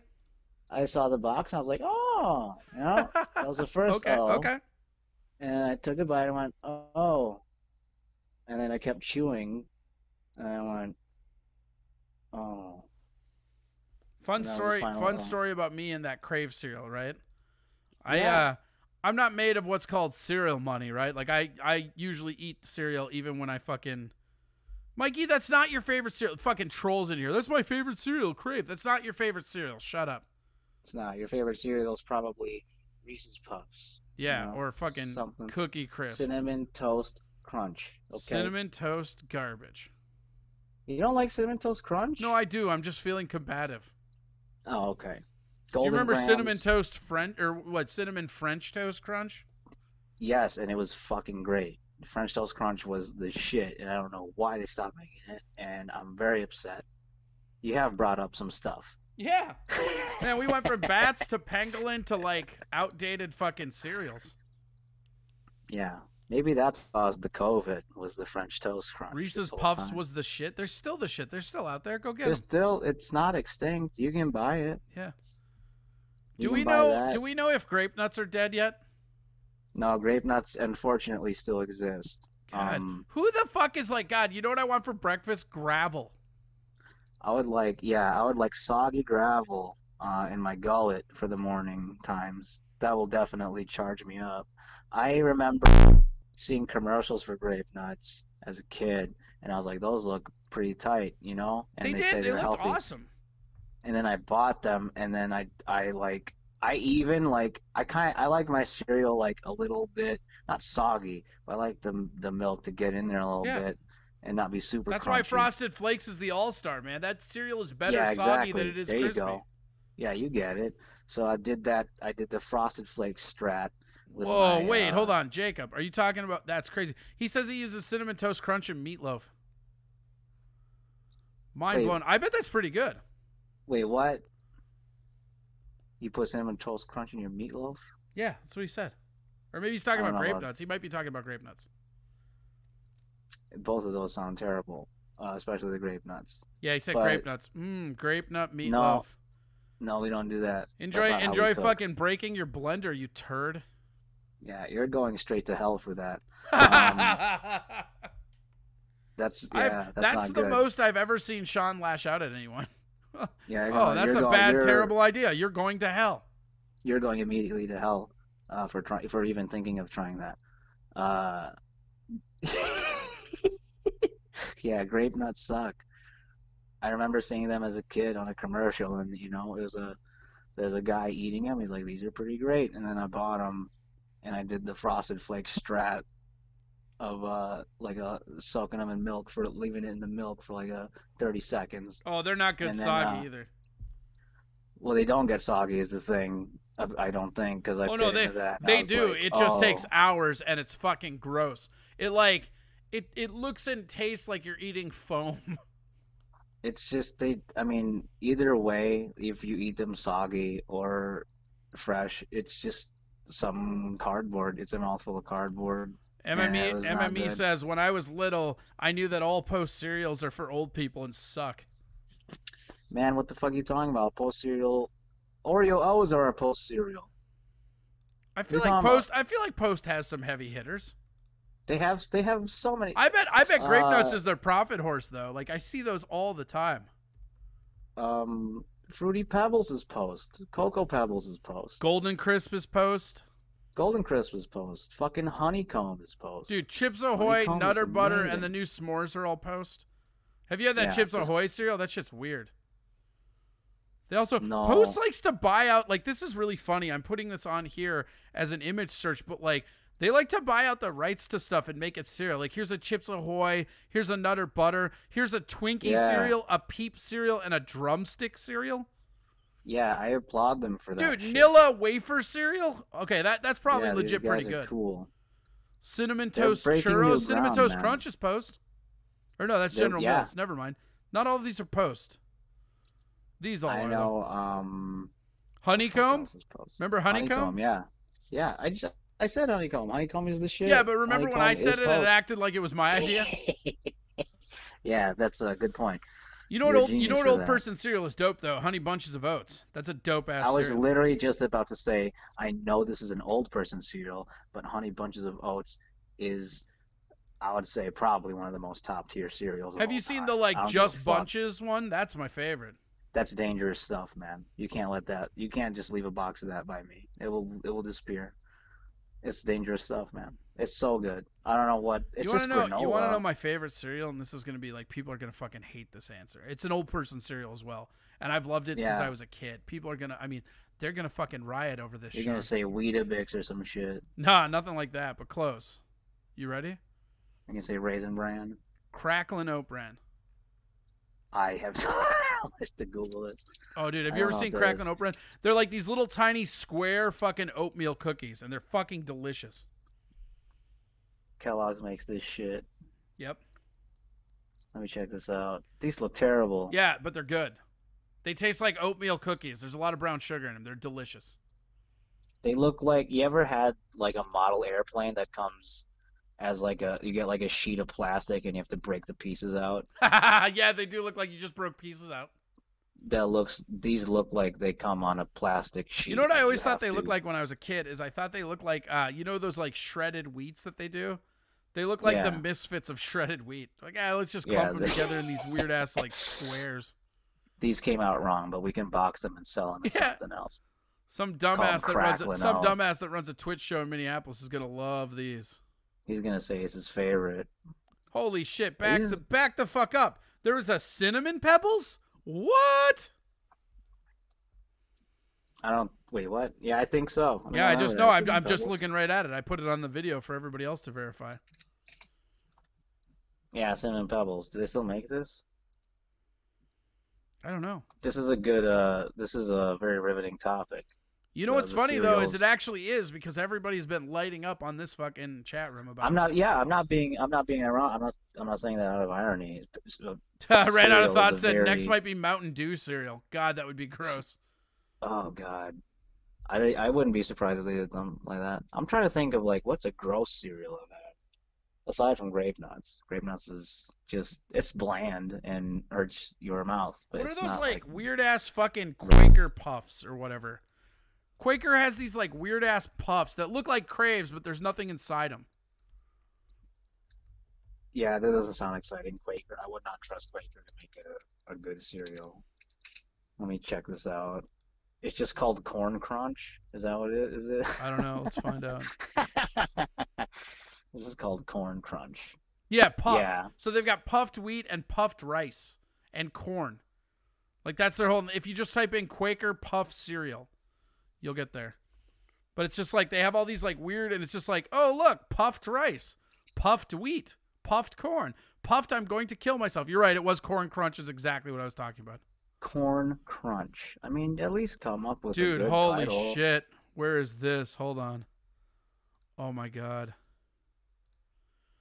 Dude, this is, where are you? There you are. Wait, over here. Boom. Oatmeal squares. I'm putting this in your little thing. What does this look like that bag is actually doing? I put it in the chat room too for everybody. Let's see here. Oh, this thing is it's busting. Yeah. It That's says cereal- shot from guns. Totem pole collection. What does that mean? I don't even want to know. But there's a lot of old vintage shit. Like that's an actual product. There's a Bozo the Clown doll being advertised next to this on this. I don't like that. That's a You don't pretty like cool Bozo the guy. Clown? Not this one. Not this picture of him. He looks like he's gonna steal my soul. I don't know if You you're if weren't that's really something using your yours. soul though, so does it really matter? I don't use it, but I like having it. You know, what if I want to use it? You don't want to use it. You're fine. If I want, what if I want to feel for a minute? You don't. When have you ever wanted to feel? That's true. Never. That's very true. I don't like when people like when you're bummed out about a mistake you make and then someone tries to cheer you up by saying, "Hey man, you made a mistake. You're only human." It's like, yeah, that's a problem. Who the fuck wants to be human? This sucks. I don't want to be something that's flawed to make a mistake like this. MME says, my mom used to force cornflakes on me. I had to drown that shit in sugar. Yeah, cornflakes. She wouldn't even give you Frosted Flakes. That's child abuse, son. Yeah. Cornflakes suck. Oh yeah, cream of wheat sucks ass too. They're all just Cream putting of in fucking wheat. shredded biscuits. Anyone? Yeah. No, get fucked. Four Shredded Loco cereal? biscuits. That sounds gross as hell. Weetabix. Wheaties suck too. I never liked Wheaties. What are those like shitty fucking Chex? Not Chex, the other brand. There's like another one that's the same exact fucking cereal, but they're garbage. You better not be talking about Life. No, Life is phenomenal. I would never Life is maybe the best cereal without There's a Crispix. It's bootleg Crispix. Chex. Crispix. Crispix. I don't Yeah, think I've heard of Crispix it. cereal, I bet. Hold on. Oh yeah, they're like hex. They're like Yeah, they're like hexagons, the right? exact same fucking thing, but they're like little tiny hexagons. Yeah, they're garbage. They're Yeah, I don't so like these. fucking garbage. These are trash. I'm looking at them right now, and my mouth is drying up. My mouth Dude, is going. they have a box we that don't has want that. Marge Simpson on it. Like if Marge Simpson is hucking your cereal, it's garbage. Yeah, your spokesperson is Marge. Yeah, I see this. There's Marge. She's like, I love Crispix Yeah. brand. When I'm mad What at is Homer, I this? like to eat dirt. I like to eat Crispix. There's one with Yoda on it. These are that's pretty Cocoa baller, though. Crispix, though. Oh, there's some other Cocoa ones with Yoda Crispix? on That it. sounds so gross. Yeah, it's Yoda is oh, here, I'll put the picture on there. It's Yoda and he appears to be using his mind powers to just sort of Beerios are excellent. We got told Beerios are real good. Beerios? Is that when you take Honey Nut Cheerios and you just pour beer on them instead of milk? I mean, that's how we make them. Because that's actually probably not that bad. Oh yeah, Honey Nut Beerios. That's weird. What a fucking That crazy. sounds like a good idea.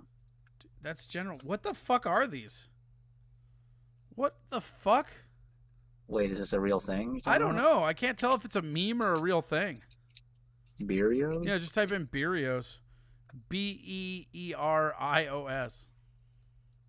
I don't think it's real. I think they're fucking with us, but there are some funny ass fucking pictures. I think this is a thing. People take Honey Nut Cheerios specifically, and they eat them with beer instead of milk.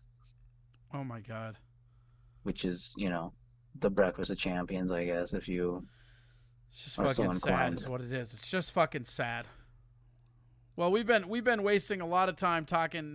Thanks for coming on, man. It's super awesome. Yeah, of course. This is fun. Do you have I fun? like talking about cereal and Do you have bats. fun? Yeah, of Do you have course. fun having a human interaction? Yeah, it's been a while. I was thinking of building a mannequin and just talking to it, or maybe a lamp, just drawing a face on a lamp, keeping that like Wilson, Okay. But this is a lot better. So should we just make you a regular guest as like a suicide check then, or what? Because that seems like a cry for help. Yeah, maybe. Yeah, sure. Why not? That wouldn't hurt. All right. It'd be good. Well, I'm here for you Be good because for you're me. funny and everybody liked you, and I love these weird fucking cereal loopholes that we went in. Why don't you tell the people again where to find you and maybe where to get food delivered or get fucking artist drawn stuff? I don't know what the Oh fuck yeah, you're doing. I got a restaurant on 43rd and Nicolet if you live here. It's called Apoy. It's Filipino food. I'm actually gonna change the menu in a minute here just to fit the shutdown and shit like this. I'm gonna Just downsize to my put in menu. the pangolin. Yeah, just to get some pangolin fritters, things like that. What the people want, Okay, Gotta yeah. listen to the people. Yeah. And then I don't know. I guess I'm on Twitter. My handle on Twitter is Bust2Nut. Like the 'cause number that's 2 how though, I roll. right? Yeah, Bust number 2 and then Nut, and then that's also me on Instagram. And then I made an alt Instagram for all the butts I like to draw. Wait, you have a which butts is Instagram too? I didn't know this. yeah. So like my main Instagram. Hello? Did we lose him towards the end of that? That would be hilarious. I think we did. Let's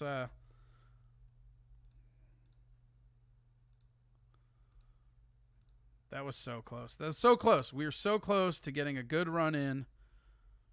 Oh yeah, the Star Wars one is super weird. Star Wars one he put on? Did I die? What happened? Oh, I'm no. just looking at episode 3 Crispix now. Thanks for Yeah, that. Crispix are trash. Sometimes if you're on here for too long, like Zuckerberg's like, I want to have friends, so he stops you from being able to talk. We're stealing his bandwidth. Yeah. So all right, tell the He people needs it. where can they find you? Bust more than 2 nuts. Yeah, Bust2Nut is my handle on Twitter and Instagram. Then I have an alt for like, if I want to draw some butts or something that's not a cartoon, it's just Bust3Nut. That's the alt. Is it really? Yeah. God, that's awesome. Do you ever It's just Bust3Nut. listen to yourself talk and just realize what a ridiculous human being you are? Yeah, I mean that's happening right now. It's pretty so great. Well, I miss you, just buddy, said- and I'm glad that you did this. We'll Yeah, definitely man, I have miss you you back too. on. Like, thanks so much for doing this, and I'm glad you're good. I mean, Yeah, I of wanted course. to touch base and make sure you're okay. And like I said, we will definitely Yeah, add you to the appreciate it, man. repertoire of other people, and we will argue cereals again, my friend. Yeah, I look forward to that. We're not finished here. Yeah, no, You yeah, know? this is There's not a lot over. more ground to cover. That's There's right. a lot more ground to cover. It's only part of a balanced breakfast. We didn't We've even just get into the scratched the surface. juices, the fruits. No, none of that. Oh man, there's Maybe so next much. time. Maybe next time we'll talk about anime or something fun. No, I like cereal. Okay, well we're sticking to strictly fucking cereal then all the time. Yeah, yeah, I like that. All right, buddy. Have a good one. Yeah, you too, man. Thanks, Corey. All right. Yep. See you. That was Sean Nafstead, buddy of mine, local Minneapolis comic and entrepreneur, owner guy. Let's get this. Somebody said they didn't see it, so we'll just do that real quick. We got the old Yoda Episode 3 Star Wars Crispix. Just reminds me of that meme where it's like somebody saying this, and then it's like nobody, because nobody ever said to themselves, hey, do we want this? No, they don't. But yeah, we're all out of time. This is it's been a little bit of a longer one, but thank you guys so much for watching. The numbers kept up pretty good. This is, of course, our Friday because it's a Tuesday. We go Friday through Tuesday. Look for us on we come back on Friday at 7:30, but if you're missing content, if you want something to do in the evening, don't forget tomorrow at I think they do it around 8. I don't even know the times, but you have tomorrow, you'll have on the Steel Toe show, you'll have the Steel Toe evening show, and then you'll also on Thursday, you will have the Savage Thoughts podcast, which rocks over to the Steel Toe show as well. I'm going to be on there eventually. I just haven't named this I still haven't fucking named this show, but this is our 4th week that we just squeaked past the fucking month of doing this shit. So, I mean, that's pretty interesting. It just feels crazy to think that this is what life is now. But thank you so much for everybody that donated. If you haven't donated yet, you definitely still can. Go to my Venmo, which is Corey Adam Comedy. Follow me on all social medias at Corey Adam Comedy as well. Yeah, I think we did really good. I'm trying to see if there's anything we missed. We got to the Stossel. Did we watch both the Stossel? We just watched one Stossel. We'll watch another Stossel later. That's fine. There'll be more Stossel, you guys. We got that contact tracing, which contact tracing WWE. I think we got everything, man. I think it's time for us to move into the end phase. Whoa, here we are on the end screen, everybody. Yeah, thank you guys so much. Don't forget, if you have if you have anybody that wants to watch the show or missed it, you can go back and watch the logs here on Twitch. Those will be unedited. Or if you want to see the ones that YouTube allows us, go to YouTube and watch the backlogs. I don't want to brag, but Quiet Riot really needs our money, so that's a thing. Other than that, you guys have been awesome. Thank you so much for this. Thank you so much for sharing your evening with me. I will see you all on Friday. So yeah, thank you so much. We will see you then.